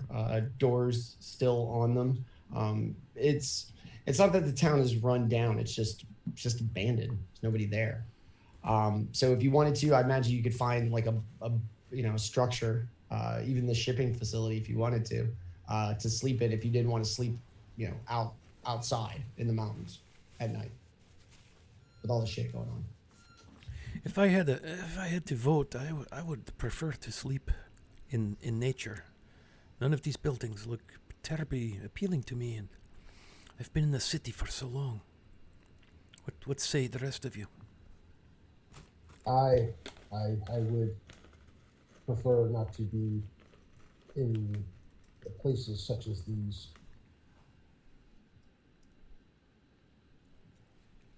We can camp outside, I guess. All right. You guys want to do it near the body, or find another spot? Find another spot. Well, we could. There may be a building that we can stay in. Like, basically. Maybe near the hot springs. That'll be warm. There are hot springs kind of all over the place. Most of them in kind of rocky outcroppings. There is one kind of along the north road out of town that appears to be kind of one of the ones that the resort concept is built around. There appear to be like little bungalows around the spring, like a wooden deck around it as well. The water seems very clear, a little bubbly from geothermic activities, and gives off like a really thick kind of, like, I don't want to say fog, but like when there's a hot tub outside in the wintertime, like it's just that kind of steam. Thanks. That was a really complicated concept. Thank you. Actually, steam. Yeah, that's it. Nice job, Dungeon Master. Yeah, you mean steam. Yeah, nice job, Dungeon Master. the spring does sound lovely now that you mention it. Yes, I might like to soak a bit. Okay. Like I said, the night's kind of clear. It's going to be on the part where the road is going to kind of start to descend down in the outcropping. Is going to kind of sit there, and you're going to get like a nice view of the road coming from the north. Everything's very moonlit, and from here, everybody is going to be able to see essentially all the way down the mountain to the shoreline, and a little kind of cluster of lights right up against the shore from where you are now. Owls hoot in the evening. The spring provides very nice warmth, and the kind of radiant glow from the pyre off in the distance seems to have kind of settled down as the pyre and the body have just kind of burned into embers. This point is probably close to middle of the midnight, as it were, and long rest time for everybody. Yes. I think yes. Selmay will find a secluded place to doff some of her travel gear, clothing, armor, perhaps down to something less cumbersome clothing-wise, but certainly not fully bare. And then she will spend 4 hours of her, excuse me, meditation in the hot spring once her watch is over. Okay. All right. So how does everybody want to do watch? Who wants to go first? I can create a area around us that grants us warning if anybody other than us enters it. I don't know if that affects the watch, but I can set up an alarm in case anybody comes in. That would be helpful. I would be happy to take first watch. Storm Chaser either has, if Storm Chaser's not taking first watch, we'll have to take last watch because unless we're letting fires, he's not going to be able to help in the middle of the night. Okay. All right. So Lapis is going to cast what? Alarm, yeah? Yeah. Okay. I'm going to put my 3 ink fingers on the ground and it's going to start pulsing for the next 11 minutes of the casting. Pulsing bigger until it creates a 20-foot cube of where we're standing. And then it just disappears. But it leaves like a soap bubble effect, 20 foot around for the alarm. And that's going to last us 8 hours. All right. So this kind of bubble goes up and disappears. At points, it fills with steam, like when you blow smoke into a bubble. You can see kind of churning around as it gets bigger. And that's it. Yeah. There's no sensation. Does it actually make like a sound? You're supposed to use a silver If wire something around. happens, But that's if something comes in that isn't us, it will either notify me in my head or make a sound. The spell description says bells, but no, it's gonna be like a hauga. That's a kind of bell.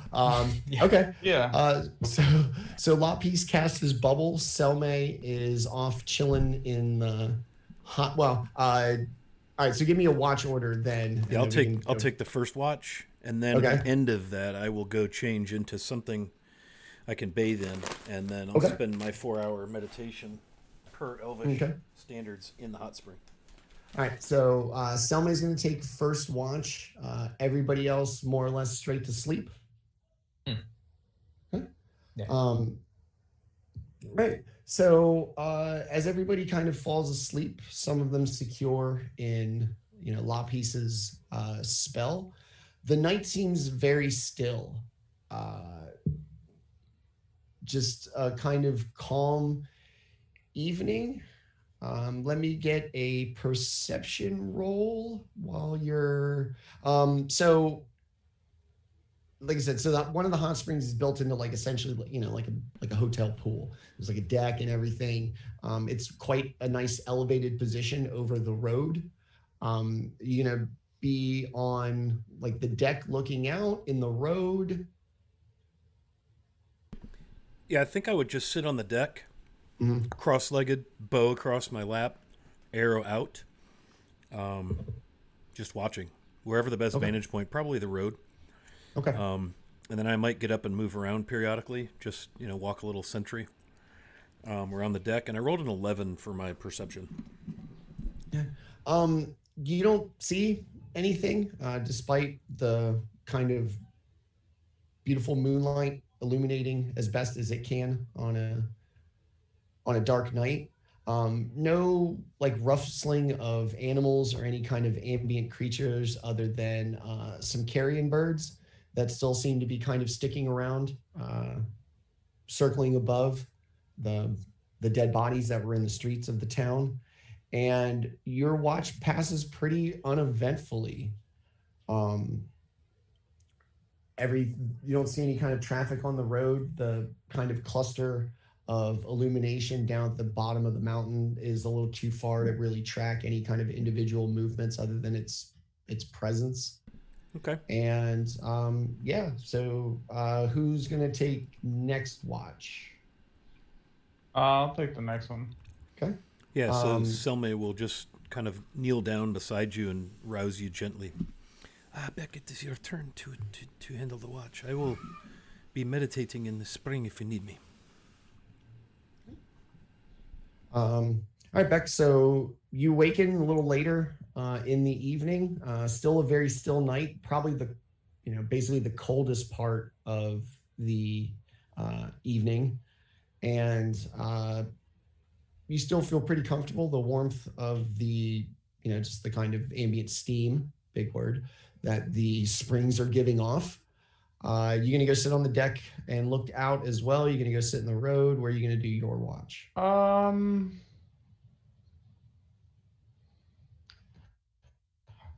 I'll sit on the deck. Okay. Kind of in contemplation, just in my full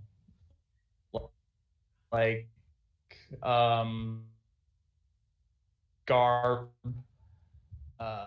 final goodbye. Okay. Just kind of sitting there, full mask on, hat on, black cape, just kind of draped over me.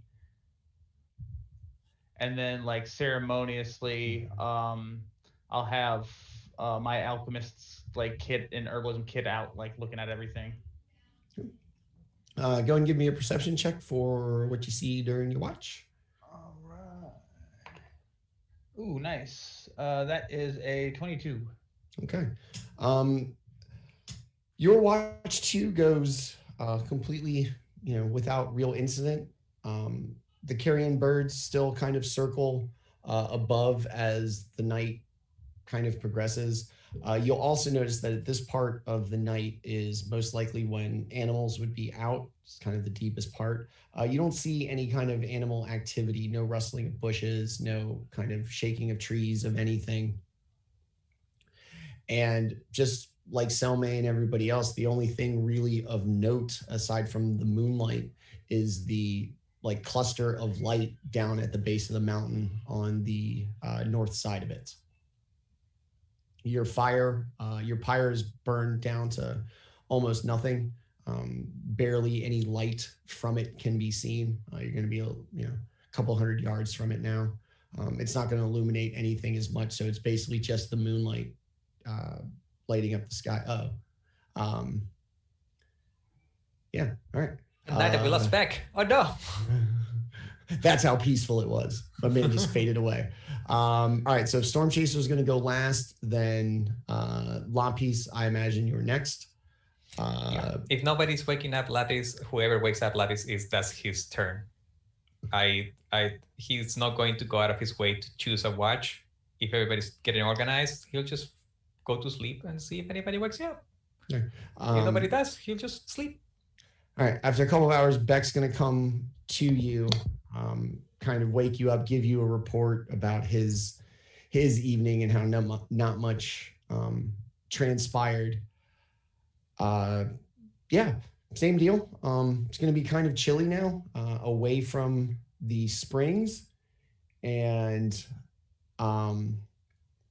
just a kind of beautiful moonlit still night. Go and give me your little perception roll.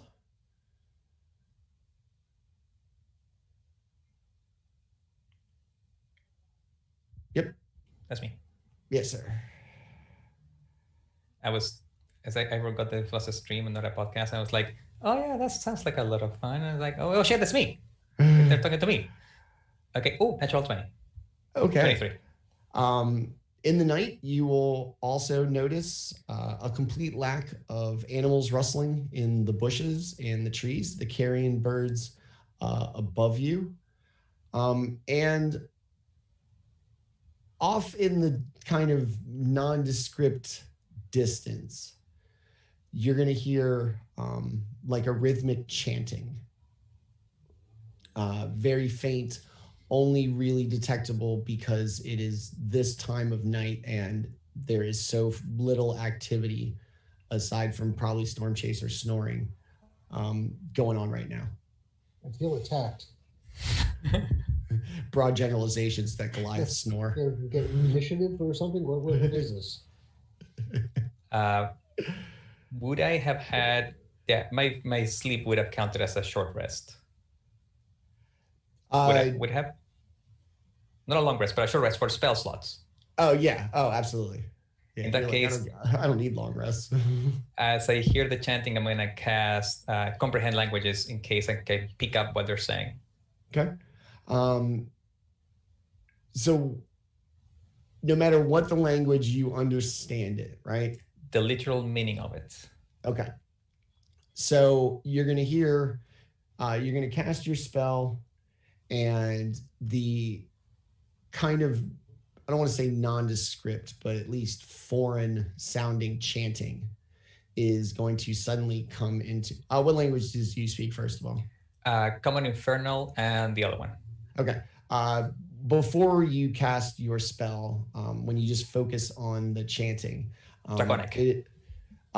it's going to sound like it's infernal. Oh.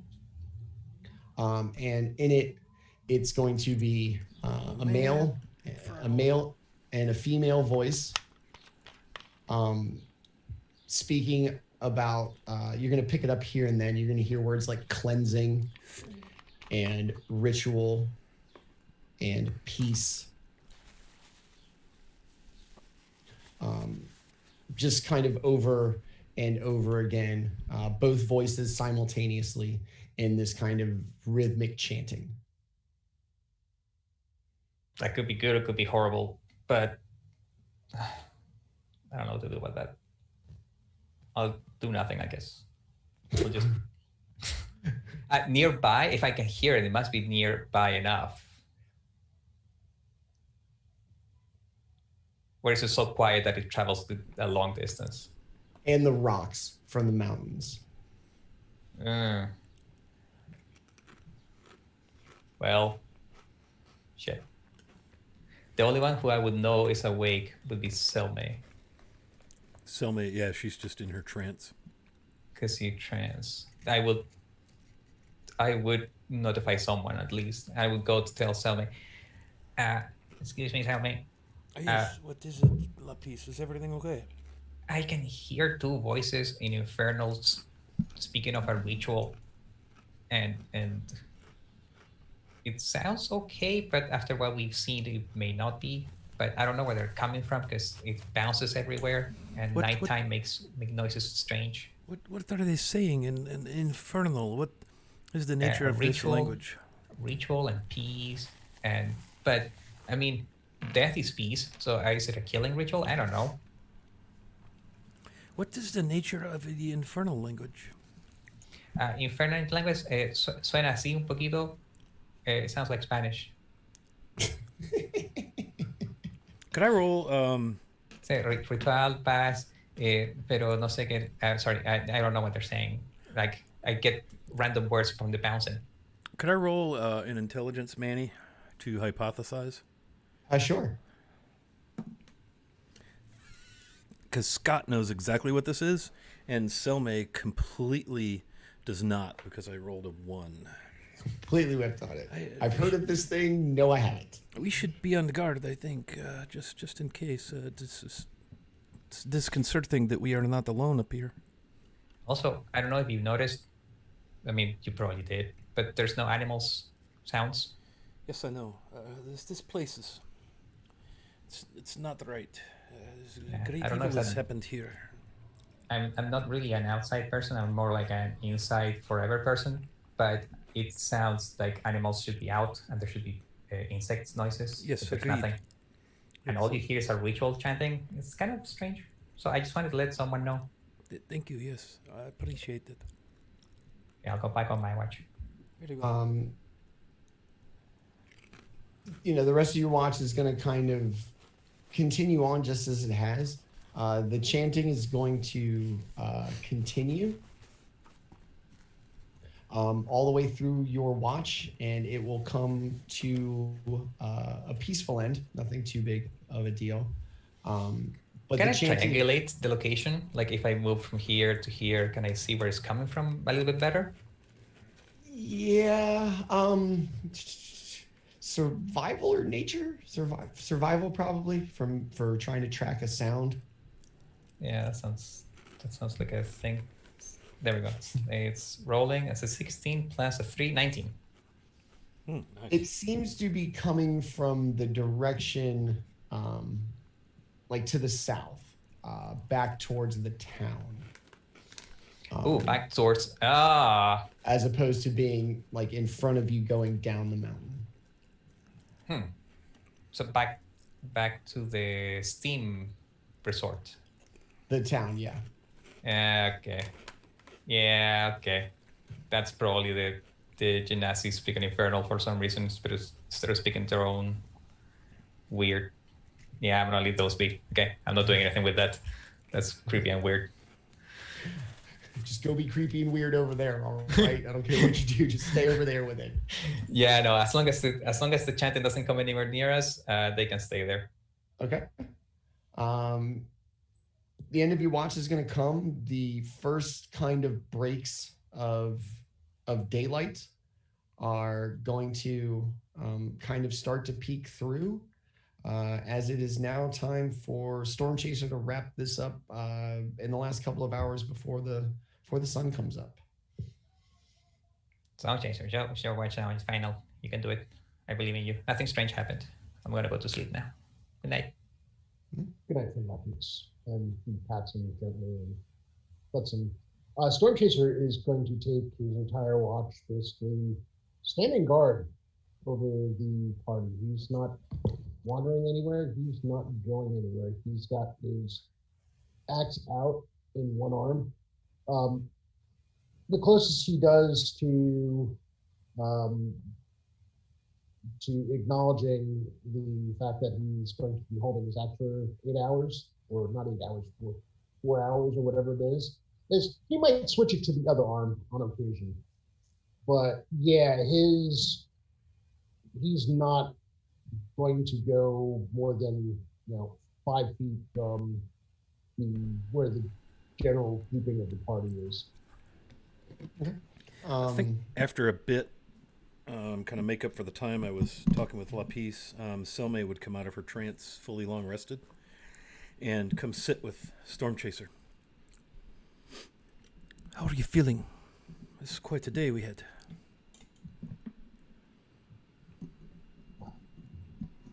He starts to speak and bites his tongue as he realizes that he still has a bit of anger in him, and he softens his tone and he says, I will feel better when we have found the rest of our friends and avenged Beck's future. Yes, of course. I will as well. I feel terrible holding out hope for Galeth when Beck has lost his mentor, but this whole thing is just terrible. Beck's teacher has begun the next journey, as we all know. Someday. Yes, of course, but too soon. I hope Beck is able to find peace with all of this. I know he said peace will come with answers, so we must do all we can to find answers. I agree, friend Solomon. I agree. He looks down and he suddenly realizes, he looks down and he says, Are you well? I'm rested well. I should dress. She looks down, not realizing that she's standing there in her cotton, whatever, under things, all wet from the hot spring. Yes, this spring is magnificent. I should avail yourself of its healing properties. Very relaxing. But yes, I think I will go dress. But I am well. I am better. Storm Chaser, go ahead and give me a perception check, just to kind of keep your stoic watch. That is an 18 on the die, so that's a 30 to 20. Okay. Nice. Off in the distance, you're going to hear like a mumbling in a very kind of strict cadence, depending on what languages you speak, you might be able to understand it. Do you happen to speak Infernal, asking for a friend? No. Okay. So it's going to sound like this kind of oddly like guttural, harsh language. But it's going to be in this kind of rhythm and cadence over and over and over and over again. Kind of coming from a nondescript distance or location off in the distance. The sun is going to slowly begin to start coming up. And as it does so, such high elevations, at times the whole kind of area is going to be either cast in just a dramatic shadow from a mountain peak as the sun rises, or in just pure, beautiful morning sunlight. As the sun kind of creeps up off in the distance. Hey, we're back. All right. Sweet. It's because I fixed the cameras. If you'd left it, the internet would have been out all day. Yeah. So as you kind of look out, the sun, like I said, it's very reassuring and like warm as the sun hits. And off in the distance, down at the bottom of the mountain, you start to see a series of what look like ships off in the water, kind of traveling either past the settlement or at least kind of maybe anchored out in the water, kind of surrounding this town. Do they fly a flag of some sort? It's too far to tell. You're still probably almost a day's walk. Your perspective, and just now that it's daytime, the water's going to be pretty obvious as to what it is, and then you're going to see these little like kind of floating specks off in the water as well. Okay. So the sun's going to rise. Like I said, at times, the party, depending on where they are, is either going to be cast in a ridiculous like shadow as the sun peaks up and hits certain peaks off in the distance, or as the light shines between them, bask in this very gorgeous sunlight, early morning sun, a chilly fall morning, not much of a breeze or anything as the morning kind of begins. Everybody, what do you want to do first thing in the morning at this, hotel pool in the mountains? I think Selmay will come from behind somewhere off in the woods, whatever, back to fully dressed. If anybody looks closely, she'll have kind of some flowers, wildflowers in her hair. Her cloak is down, and she'll step back into the group from wherever she was. Perhaps we should eat and get right on the road. I do not wish to tarry here very long.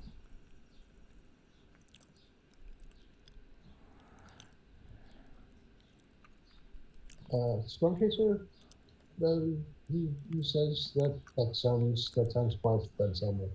And he gives a little bit of a smile. You see a smile across his face when he notices the flowers, though he does not remark upon them. She'll just, kind of tilt her head, noticing that you noticed something. Noticing your notice. They have pockets. They have pockets. Yes. Do we want to send another animal back to Greyhawk and let them know that what happened here? I don't know if the fact that the dark iron armor is similar to the Greyhawk one, if that's ominous or not. I think they should be alerted, yes. Okay, I'll go. I misread the ritual last time. I don't need to hold the animal. I need to see the animal. Okay. So I'll just cast a ritual for 11 minutes, and when I'm close, I'll lock eyes with an animal. I imagine that the ritual holds them while I'm casting it until the ritual attaches to them, and then it goes, and it goes, flies off. Funny So I'll you should find make that sound. I imagine that there's a lot of carrion birds around. So either a vulture would be preferable because it's creepier, but if not, a raven would be great as well. No, they're going to be a pack of vultures. Now that the sun has kind of come up on another day, the bodies in the streets, what's left of them, a little more ripe, as it were. And with the kind of sudden influx of activity, meaning you guys, into the town, the birds have been kind of leery just with your presence. And they sit on the rooftop of a kind of adjoining building, almost just waiting for you to leave so they can go back to eating dead bodies. One of them, curiously, looks like he could hold a crossbow. Sorry, Robin Hood reference. And it kind of oddly locks eyes with its creepy, like, bald head. Gross. And after the ritual, do you have to? What do you want to tell it to tell somebody? Okay, so I'm gonna open my book. I'm gonna put my ink stained fingers on the ritual as the medium to cast it, and I'm going to create a little voice box that's gonna go around their neck, and it's going to say, "Hey, it's Lapis again. There's more dead people in the Steam Resort, and some demons, and really bad stuff. Bye." That's probably like close to 23, 24 words. Okay. I lost track in between. And I'm gonna send it to the same. I'm gonna fuck around with the same guy, the same guard captain that I sent the last bird to. The one just inside the walls. Yeah. Okay. And the bird's just gonna perch, and it's gonna repeat the exact same thing that I said in my own voice, wherever the other person is, in the bathroom, in the street. It's gonna find them and repeat it. So the bird's gonna get the little thing attached to its creepy, gross, fleshy neck, and it's gonna fly away from its little like cluster of other birds. The remaining ones are gonna look kind of confused, like, bro, there's a dead body right here. Where are you going? We're just at brunch, man. What the hell? It's about to put a chicken wing in this thing. It's gonna be great. And it's gonna fly off, head south along the mountains, and kind of disappear over the ridge, headed towards, as best you could tell, at least the general area of the free city of Greyhawk. The ritual does not say in any way, shape, or form that the animal is protected in any way by the magic. So it could get eaten on the way, and I would never be able to tell. Why would you That's tell me thought. that? I have to tell you that. Tell me that. That's fine. I was like, wow, I never thought to just let it die. Got eaten by a bear. Tragic. Make the DM read these things. Are we good to mash the long rest button? Yes, everybody's good. This is like the interrogation thing. Not answer questions that they didn't ask you. Yeah. As your lawyer, I advise you against this course of action. It's basically what during an audit, you tell them what they ask you, answer the question that they ask you, not volunteer things. Will's obviously not been arrested very many times. It's a positive sign. My record is showing. I'm sorry. So the creepy bird takes off into the morning as the sun kind of continues to rise. The humidity seems to have subsided. The steam kind of still there. The springs are still warm, but not the kind of dramatic visual of the evening at night. And just a beautiful fall morning along the road with dead bodies everywhere you go. What do you guys want to do? I think we should try to find this storage facility north they refer to, don't you? Yeah. Oh, I don't know. I probably said it as I said. Lapis told everybody, but I'm gonna make sure. The letter, I think you said 3 days ago this happened, so we are 3 days behind their move. Yes. So we might still be able to get some fresher information than this.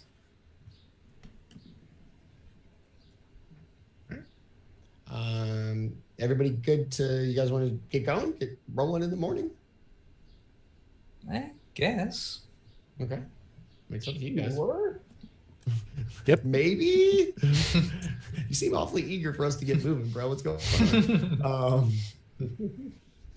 I know So- the DM wants us to move. Let's stay here. Let's set up shop. Yeah. Nobody's a Session resort. 12. We can take it over. Session I've seen this 12, film we're before. still at the resort because we don't know what's coming and we don't want to find out. So yeah, if you guys set out in the morning down the mountain at points in a very kind of steep decline of the road. At no point at some point, these roads do not look like they are passable by anything more than like a humanoid. They don't appear flat or like regular enough for anything like a wagon cart or anything larger than maybe like a donkey or a mule to make its way up through parts of the road. Just kind of passing the day, eventually everything becomes a little more, a little warmer, like just as you would expect for any kind of seaside town. And as you continue down the mountain, the little cluster that was lights the night before has kind of taken shape into this almost thriving portside community. There's probably about 20 to 30 vessels just off in the water from the town as you get closer. There doesn't appear to be any kind of activity on the road as you kind of make your way down. Parts of the road almost seem like, parts of rock have collapsed on it, and it doesn't appear that anybody has even attempted to clear them. You can still get over them and stuff, but it like I said, it doesn't look like anybody travels this way other than by foot. And as you make your way down, eventually you kind of hit the outskirts of a town. And a gigantic sign that says, "Welcome to the Portside Haven of Elmshire."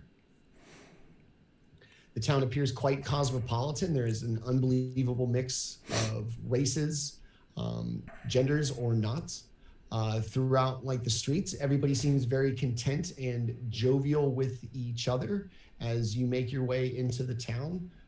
It's probably about mid-afternoon. And despite you being an elf, an old man, a half elf with a bird mask, and a half giant coming out of the mountains, everybody regards you with a smile and a kind of, the respectful little head nod as you make your way into the town. Along the shoreline, the thing that sticks out is an exceptionally large sailing vessel. And I don't mean large as in like long or with large capacity like a galleon. I mean proportionally large. The gaps in the rails seem larger. The holes in the side with the ballistas sticking out seem larger. The wheel of the boat is absolutely massive. And on the side of the boat, or on the back of the boat, you'll notice the name, the Storm Giant. My ride is here. It's funny you say the thing that we noticed. Storm Chaser, the first thing that Storm Chaser notices is, hey, everybody's alive. This is weird. We'll probably leave soon before it changes to we're gonna start blaming us every time it happens every time. Well, normally we find them dead, so this is new. So yeah, you guys find yourself in a very, like I said, thriving and kind of good-natured, beautiful little seaside town. Couple of rows of streets. One of them appears to be kind of your main shops designed for like everyday living, like general goods, an inn, a tavern, the kind of livability things for the town, and along the row with the docks, there appear to be a lot of buildings and businesses and establishments kind of related to sailing. There appears to be a charter company, a travel company, and a shipping company right along the docks, as well as a bar and tavern by the name of the Wharf Rat. Did you for this say? time, Did you say the galleon was in the port or out at further out? it's in the port. It's the only ship moored up to the docks in town.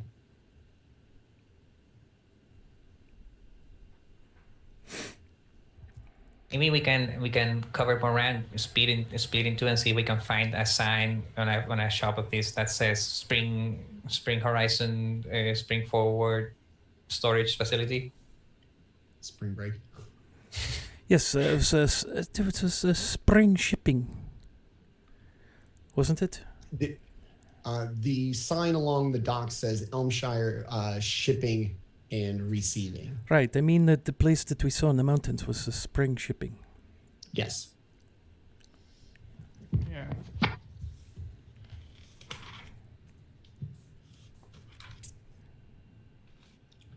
From inside the tavern, it sounds quite rowdy. Cheering, kind of a jovial commotion. Some songs going on in the background. And then on the docks, there just appears to be this, like I said, just this exceptionally large vessel. Nobody's attending to it. It appears nobody working on the deck, nobody kind of on the docks, with all the boats scattered out in the water. And, everybody kind of along the docks, it looks like, various fishermen, people, traders who have, kind of obviously cheap and, interesting knickknacks from foreign lands kind of occupy the docks, trying to peddle you their various junk. Who we ask here? Are there guards? Is there a master of this area, a dock master? We can It ask? doesn't appear to be. Like I said, the docks are completely empty except for this one massive ship. Seem to be a couple people kind of coming in and out of the charter and the shipping company. Most of them kind of coming out the door and then going about their business, seemingly in town. Huh. So do we want to look around for the spring shipping company? Do we want to ask in that place that has activity, the other shipping company? Maybe they know about their competitors. Do we want to look around to see if it's here, the northern storage? Start chasing Around. the party. I think we should try to find this storage place. But I don't know if we should use the name Spring Shipping. If it is a known cover for criminals or evil, I do not wish to be associated with that, yes? Yeah, well, I can look like someone else and then go ask. I can do that for a little bit. Change my appearance. Oh, you can. Yeah, it's a new thing. It kicked in like recently. I think. Well, I never really knew my parents, but I think someone above in my genealogy did something, and now I can do it for like an hour once a day. But I don't care about that. I can probably just ask that place and ask them if there's a spring shipping in the area. That's just like, do I look like a businessman? I can probably look like a businessman. I can probably pull it off. I mean, to import and export. But let's give it a try. Yeah. If I don't come back in 15 minutes, break everything, and I'll go in the one shipping place that you were saying that people were coming out and doing their business around town. I'm gonna go into that one and see if I can ask some questions. Are you gonna look like Lapis, or are you gonna kind of? I'm gonna look like myself. I don't have a reputation to uphold. Okay, so you look like yourself. Yeah. All right. You're gonna push your way through the door. In it just sits like a box of crates, like just stacks of them, kind of added up. Not too dusty or anything. Looks like these are just kind of the deliveries for the shipping company. And behind the desk is going to be just this massive half-orc, spectacles down on his nose, like writing in a ledger. Doesn't even acknowledge when you come inside. Excuse me. Hello. Morning. Yes. I've been having some trouble finding a place. I'm gonna take out one of the pieces of paper that I used to practice writing my rituals, so it's just full of scribbling. I've been looking for a place that Spring Shipping, I believe it is. I'm waiting for a shipment, and I can't find it. Do you know where it is? Sir, we are Elmshire Shipping and Receiving. I don't know about the business dealings of other shipping companies. You don't? You're in competition, and you just that's okay. Well, that's your business, I guess. Are there any other shipping companies? Do you know that in the area, in this place? We're the Elmshire Shipping and Receiving Company. I am quite sure that other companies operate in the area and send things out of the port here. I just don't know or concern myself with the travelings of other companies. Well, bless your heart. Thank you so much. I'm going to go out and find it somewhere else. Thank you. Very, very good, sir, and thank you for choosing Elmshire Shipping and Receiving. I'm saying thank you in a way that doesn't sound like thank you, but I'm walking out. You close the door. He hasn't even looked up. Still just kind of scribbling in a ledger. I'm glad I didn't waste my spell slot on that. They don't know anything. I mean, that person doesn't. Maybe someone else is more informed about the goings on in this place. I don't know. And that stall, they probably know. I probably had to buy something though. So you'll see a collection of vendors. All of them appear to be local and or human, at least. Like I said, just peddling just kind of your basic foreign wares, like kind of cheap jewelry, probably from rocks, not indigenous to Elmshire or the domain of Greyhawk. Some exotic fruits, and it seems like some odd fish and seafood also for sale at the docks. I'll probably approach the fruit selling person. That sounds like a safe bet. Excuse me. Hello. Good morning. Yes. Good morning. Would you like some fruit? Just from all of the furthest and most exotic lands. I would actually, but I have a question. Also, first. Sure. Do you know? This one is my favorite. That's usually the question people ask me: is which one's my favorite? It's this one. Well, actually, yeah. Give me. How much are they? 12 copper. Oh, give me 4, please. Oh, very good. Kind of reaches up and puts them in a nice little burlap thing, and very good, sir. Thank you. Thank you. I'll share them. I'll probably. I mean, unless they're good. If they're really good, then I won't share them. If they're really good. I worry about who you were supposed to share them with. I'll give it a try and see if I eat 4 or if I eat 1. Do you know of a shipping company in the area called Spring Shipping? They've actually dropped some packages off to us. I don't know much about them, but they came back with an empty ship yesterday, and dropped off some fruits. These are from very far away, and they offered to sell them to me, and I couldn't resist, so I bought them. They're quite delicious. They're just from very far away. But they don't have a building here where they store their supplies for shipping? No, most of the stuff, he's going to kind of look around at seeing if he's being watched. Most of the things that leave here come by those boats. And he points out to the ones that appear to be anchored out in the water. I see it all day. They pull up, they drop something off or pick something up really quick, and then disappear. And a couple of days later, they're back in the harbor, waiting for the process to begin again.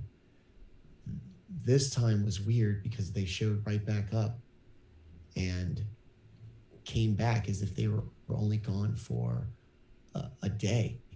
And when they did so, they had this box of fruit.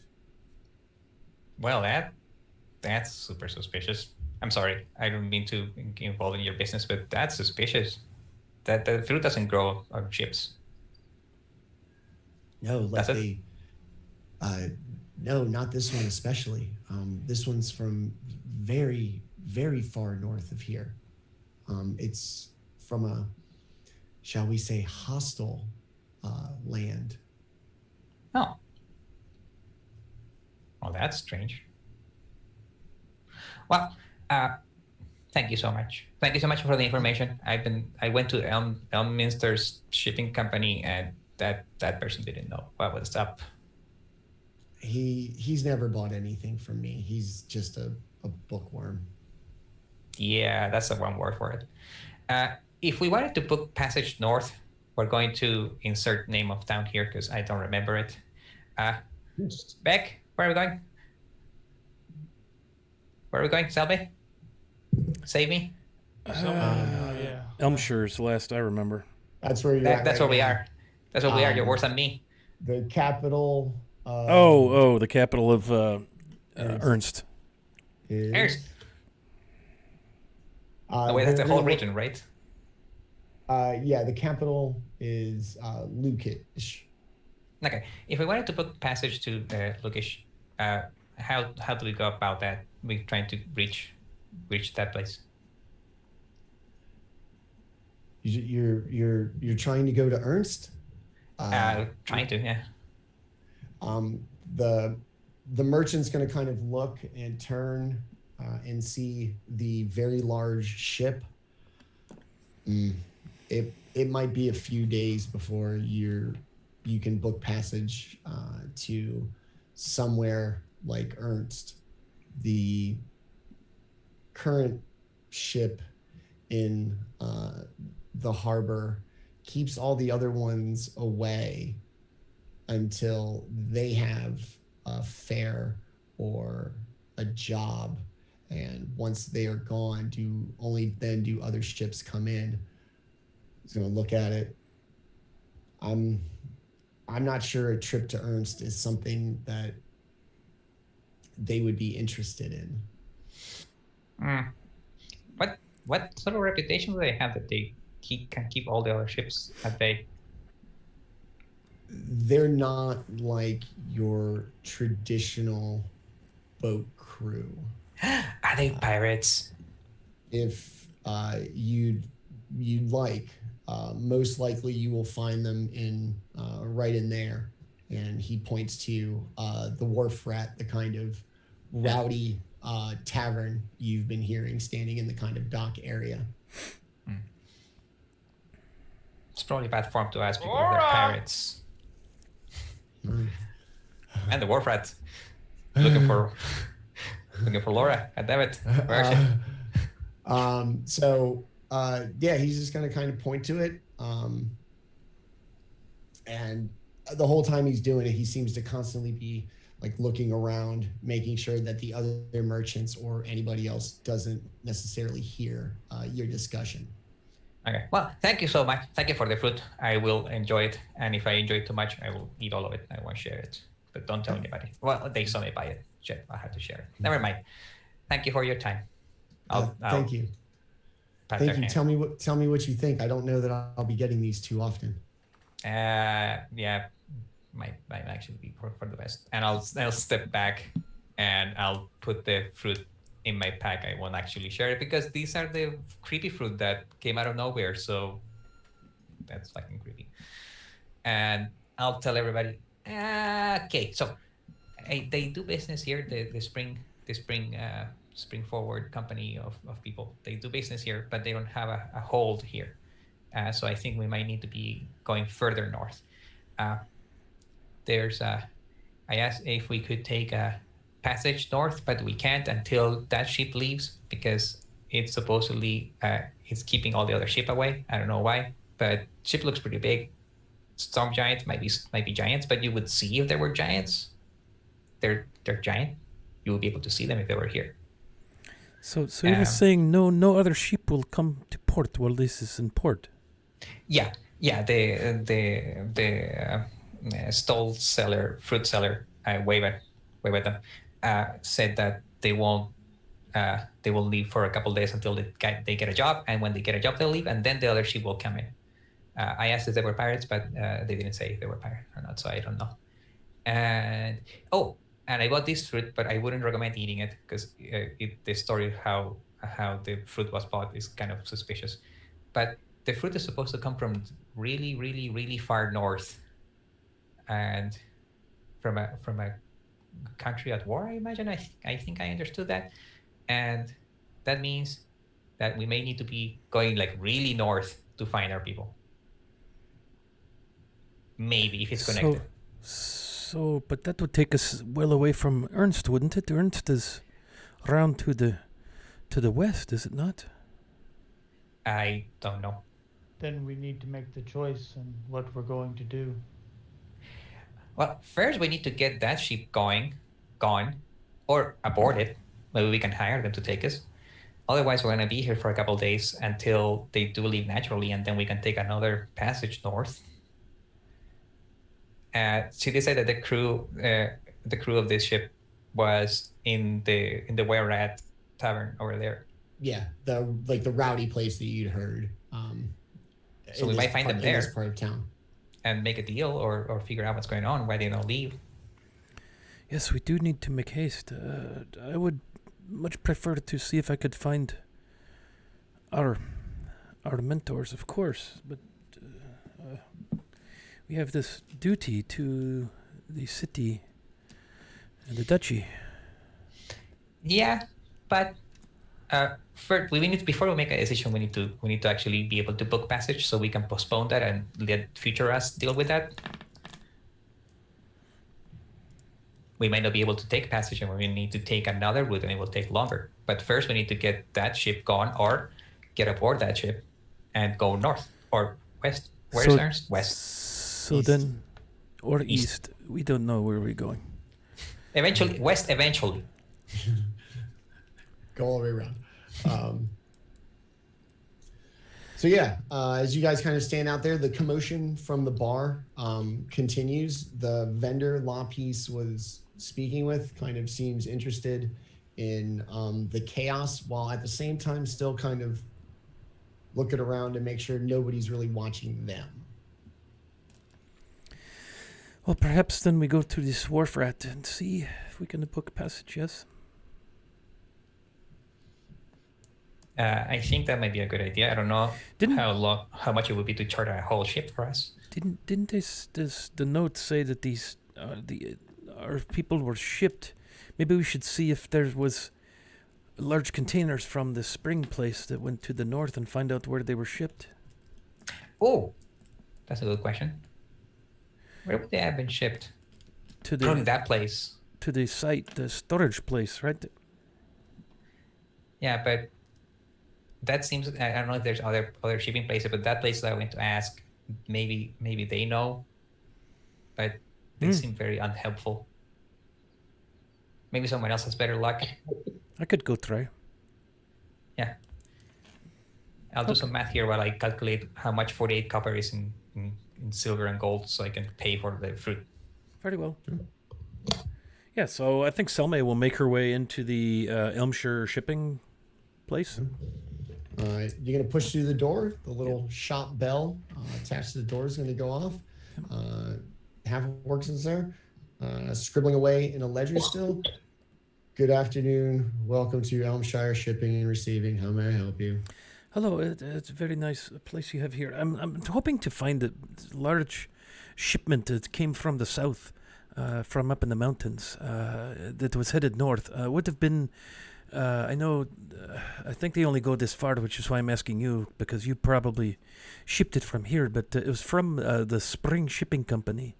Would have been either 5 boxes. Oh, I don't know how big. Perhaps like coffins, yes, or maybe 1 big box that would have been shipped somewhere through the north. Hoping perhaps maybe your people handled this transfer cargo. Do you have 3 days ago? Would have come through 3 days ago. Do you have a bill of shipping? Sadly, I do not. If I did, I would probably be able to track it myself. Yes. Hold on. I do actually. I have the invoice for the spring shipping. I have the invoice for them holding it before shipping. So I have like the last invoice that that we know of. Yes. Apparently, my friend here has an invoice. Yes. Just show So him. Show him the invoice. Yes. I give it to I give it. He looks at it. See him kind of flip through a ledger real quick, pull out another one, flip through it a little bit. Yes, it would appear that at the time of this invoice, that the Storm Giant was still out of port, which means that there could have been any number of ships along the docks, and it could have gone anywhere. But it did not transfer through your organization? It did not. This shipping and the date based on travel, if it's from Steaming Springs, yes, would have gotten here 3 days ago, and the Storm Giant didn't return to port until 2 days ago, which would make it could have been any ship in the port 3 days ago. Right, I understand that, but don't you contract for shipping? Would you not know? We are not the only shipping company in town, and plus, I see. People can commission a boat, or perhaps this company owns their own. I see. Fleet of ships, and they loaded it on themselves to their own boat. Could be private. Yes. Okay. Very good. Well. Okay. Very good. Let me see. She'll pull out a couple of silver pieces and hand them to him. Thank you for your help. Thank you for choosing Elmshire Shipping and Receiving. Yes. Of course. Okay. Very good. That would have been like 10 copper because I don't have any silver. That's fine. Dude ain't getting a gold. All spends the same. Well, should we ask up and down the wharf then, or are we just going to... I think we should try to find out where they went. I do not know. The tavern might be a place to ask. Everybody talks when they're drunk. Yes, perhaps we might go in there and just listen a bit and see if we hear anything about this spring shipping company or anything shipping large coffins shipping to the north. Did you like what I did there? That was actually like pretty clever. I was like, how is she going to ask? And that was clever. Yeah. Yes. You guys want to go to the bar? Now that I think of it, I think I could use a drink. It has been quite a day. 2 days, 3 days, whatever it has been. It's been a long time. It has been quite a campaign. It's almost 9 full episodes now. I need a drink. Yes. DMing. I was like, when he hears that, when Stormchaser hears Selma say that she needs a drink, to the bar we go. Okay. Yes. Just please, someone look out for me. I don't drink often, and when I do, I do not know what will happen exactly. So please, someone, look out for me. Stormchaser, you will do this, yeah? I will watch out for you. Thank you. Yes. As you make your way to the door, before even opening it, it sounds like fun chaos inside. There doesn't appear to be like shouting or any kind of aggression, but there is a genuine rumble of sound. You can hear tables being smashed, glasses breaking everywhere, songs still going on in the background. Who's going to be the first into the bar? People alive? Not so, man. Chaos? Oh, it'll be Storm Chaser. Okay, Storm Chaser is going to be the first in. Oh yeah. Okay. So the door is going to be average humanoid size. So you're going to have a little, you're going to have the duck coming in. As you push open the door, your first impression is going to be essentially like a battle royal. There is wrestling and people being body slammed onto tables, tankards slamming into each other. And the one common feature of every creature engaging in this activity is that they are a very dark-skinned and colorful dressed band of Goliaths. They're sitting around, they're doing their feats of strength and all their competitions in this tiny little bar, sitting on average humanoid-sized chairs, knees all up in the air, higher than the tables, drinking out of relatively small tankards that they're just smashing into each other and banging out like 4 or 5 at a time. And as the door opens, the commotion like comes to like a perfect pause, grabbing the cuff of the guy in front of you, and everybody looks to the door as this large Goliath himself kind of ducks coming through the door and in. Everybody kind of has this weird kind of like mumbling, like,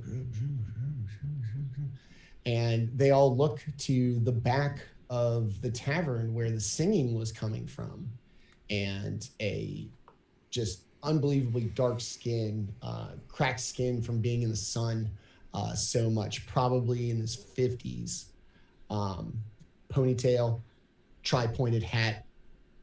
Everybody seems to look to them for how to react. Takes a good look at Storm Chaser. Hey boys, is that one of them mutineers? Points at Storm Chaser. The whole bar raises up as if to stand. And that's where we're going to leave it for the day. Yes. Wow. All right. Thank you. Yeah. Those. I wanted you to meet the Goliaths. They were cool. They're cool.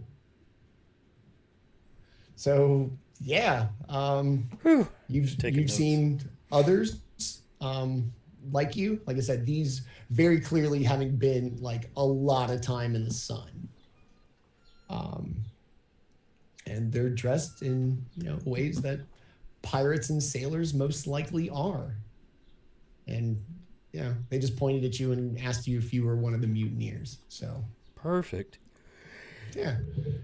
But you guys got to a town, nobody died, and it's really pretty. So you're welcome. I told you we were going to do that. We're going to. And the town's alive. Seaside Refuge. Yes. I was like, there's going to be sunshine and no dead bodies. This campaign's not over yet. There's plenty of time for the town to die. That's right. Come on, it's only episode 9. Yeah. All right. So yeah, we have made it to the seaside town of Elmshire, and the party appears to be faced with quite not only a dilemma, but a decision as well. Pursue their mentors or continue on this path of ensuring alliances for the free city of Greyhawk in these dark times. Such easy dun, choices. dun, dun. Yeah. Hey, be selfish or the greater good. Yeah. Bum, bum, bum. I think they're linked. Sorry. So sorry. All right. Yeah, that was great, you guys. Dead bodies, your Genasi friends, and hey, more Goliaths. The good kind, the bar wrestling kind. Yeah, right? The fun kind. Yeah. Drinker brawl. Why not both? Yeah, I mean, and it's friendly too. Like nobody's getting thrown through windows or all aggro. They're just having roughhousing if you're 8 feet tall and in a bar. And There's drunk. always next week. Yeah, we'll see. All right, so another great episode. These guys are going to be faced with quite the dilemma of where to go from here. And after seeing, these great characters and some really genuinely good role play today with dealing with the death of Beck's mentor and the party kind of being there for him, let us meet the amazing people behind these characters. And I assure you that the people are even better than the characters they portray on this show. We will start with Beck. Tell us about Lewis. I'm Lewis. I am a catering chef by day, husband and father of 2 by night. Love playing D&D, motorsports, stuff like that. I also play on another D&D stream on Tuesdays on the Growed Up Geek channel. Other than that, have a great time every Sunday playing with you guys. Yeah, all right. Let's go to our resident old man, and then we'll finish up with some impressions from our resident Goliath. Lapis, tell us about Will. Me as well. I had a blast. It was a really good time. You can find me on Twitter if you want, Will_Night3. Next week, there's a compendium of 40-something NPCs coming up for the new Dead Domains if you want to check it out. Manny and I are contributors to that project. I also play on Thursdays, but that's offline, so you won't be able to see it. But you should know that we got banned from Good Meat for reasons of our own doing. But it was like last year. Who remembers where we left the dead body last year? It's Icewind Dale, man. We're not supposed to talk about where we leave dead bodies.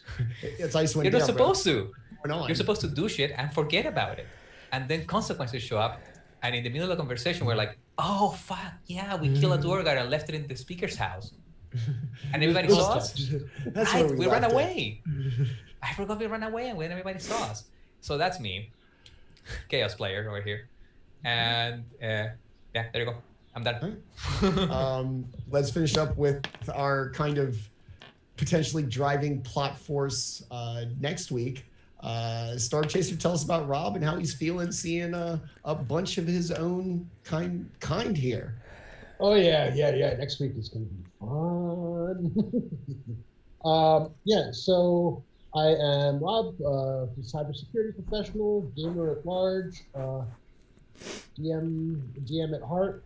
And you can find me at PhantomNJ_D&D on Twitter.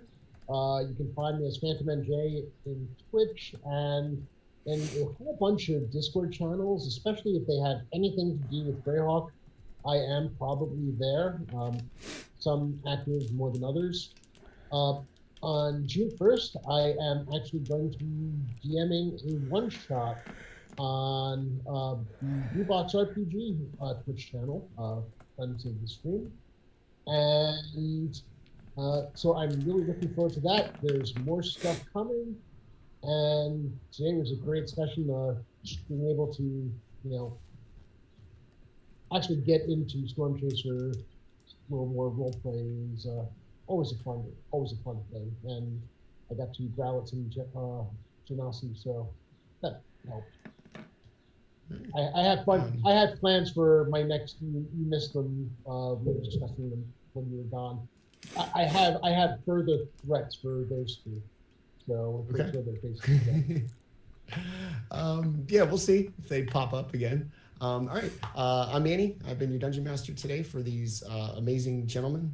This is essentially the start of my week, and it's always a good start to have these guys in this fun little adventure. So as always, I am super thankful to them coming out here and letting me, DM for them. It's a big deal, especially for Rob and Scott, who are big, Greyhawk people that, feel kind of like a curator for you guys. So I appreciate it.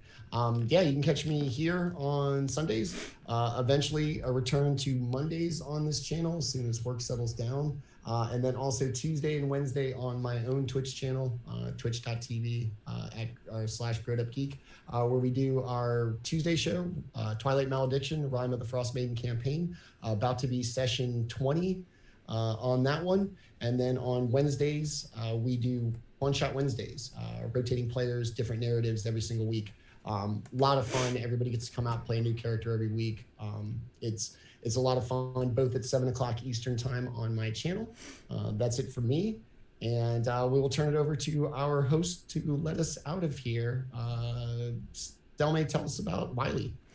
Yeah. So thanks, everybody, for hanging out with us today. Had a nice audience. Always love to see friendly faces in chat. I did drop the game schedule in there. We do play, of course, Sundays at 1, Monday nights at 7:30 p.m., and Wednesdays at 7 p.m. All those times are Eastern. I did post the link to Blue Box, where Rob's going to be DMing. That's another Greyhawk channel. Lots of fun over there. And then I dropped Manny's link to his channel there in the chat. Manny, I need to build a quick shout-out for you in there. But thanks to everybody for playing or hanging out with us. A lot of fun. It was cool. I got to speak Elvish a couple times, so that was fun.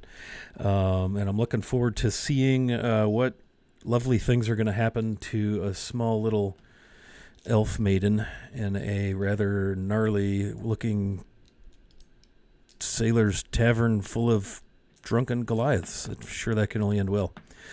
So, but we'll have to wait a week to see how that happens. So everybody, thanks for hanging out, and we will see you all at our next streamed game, which will be Monday night, 7:30.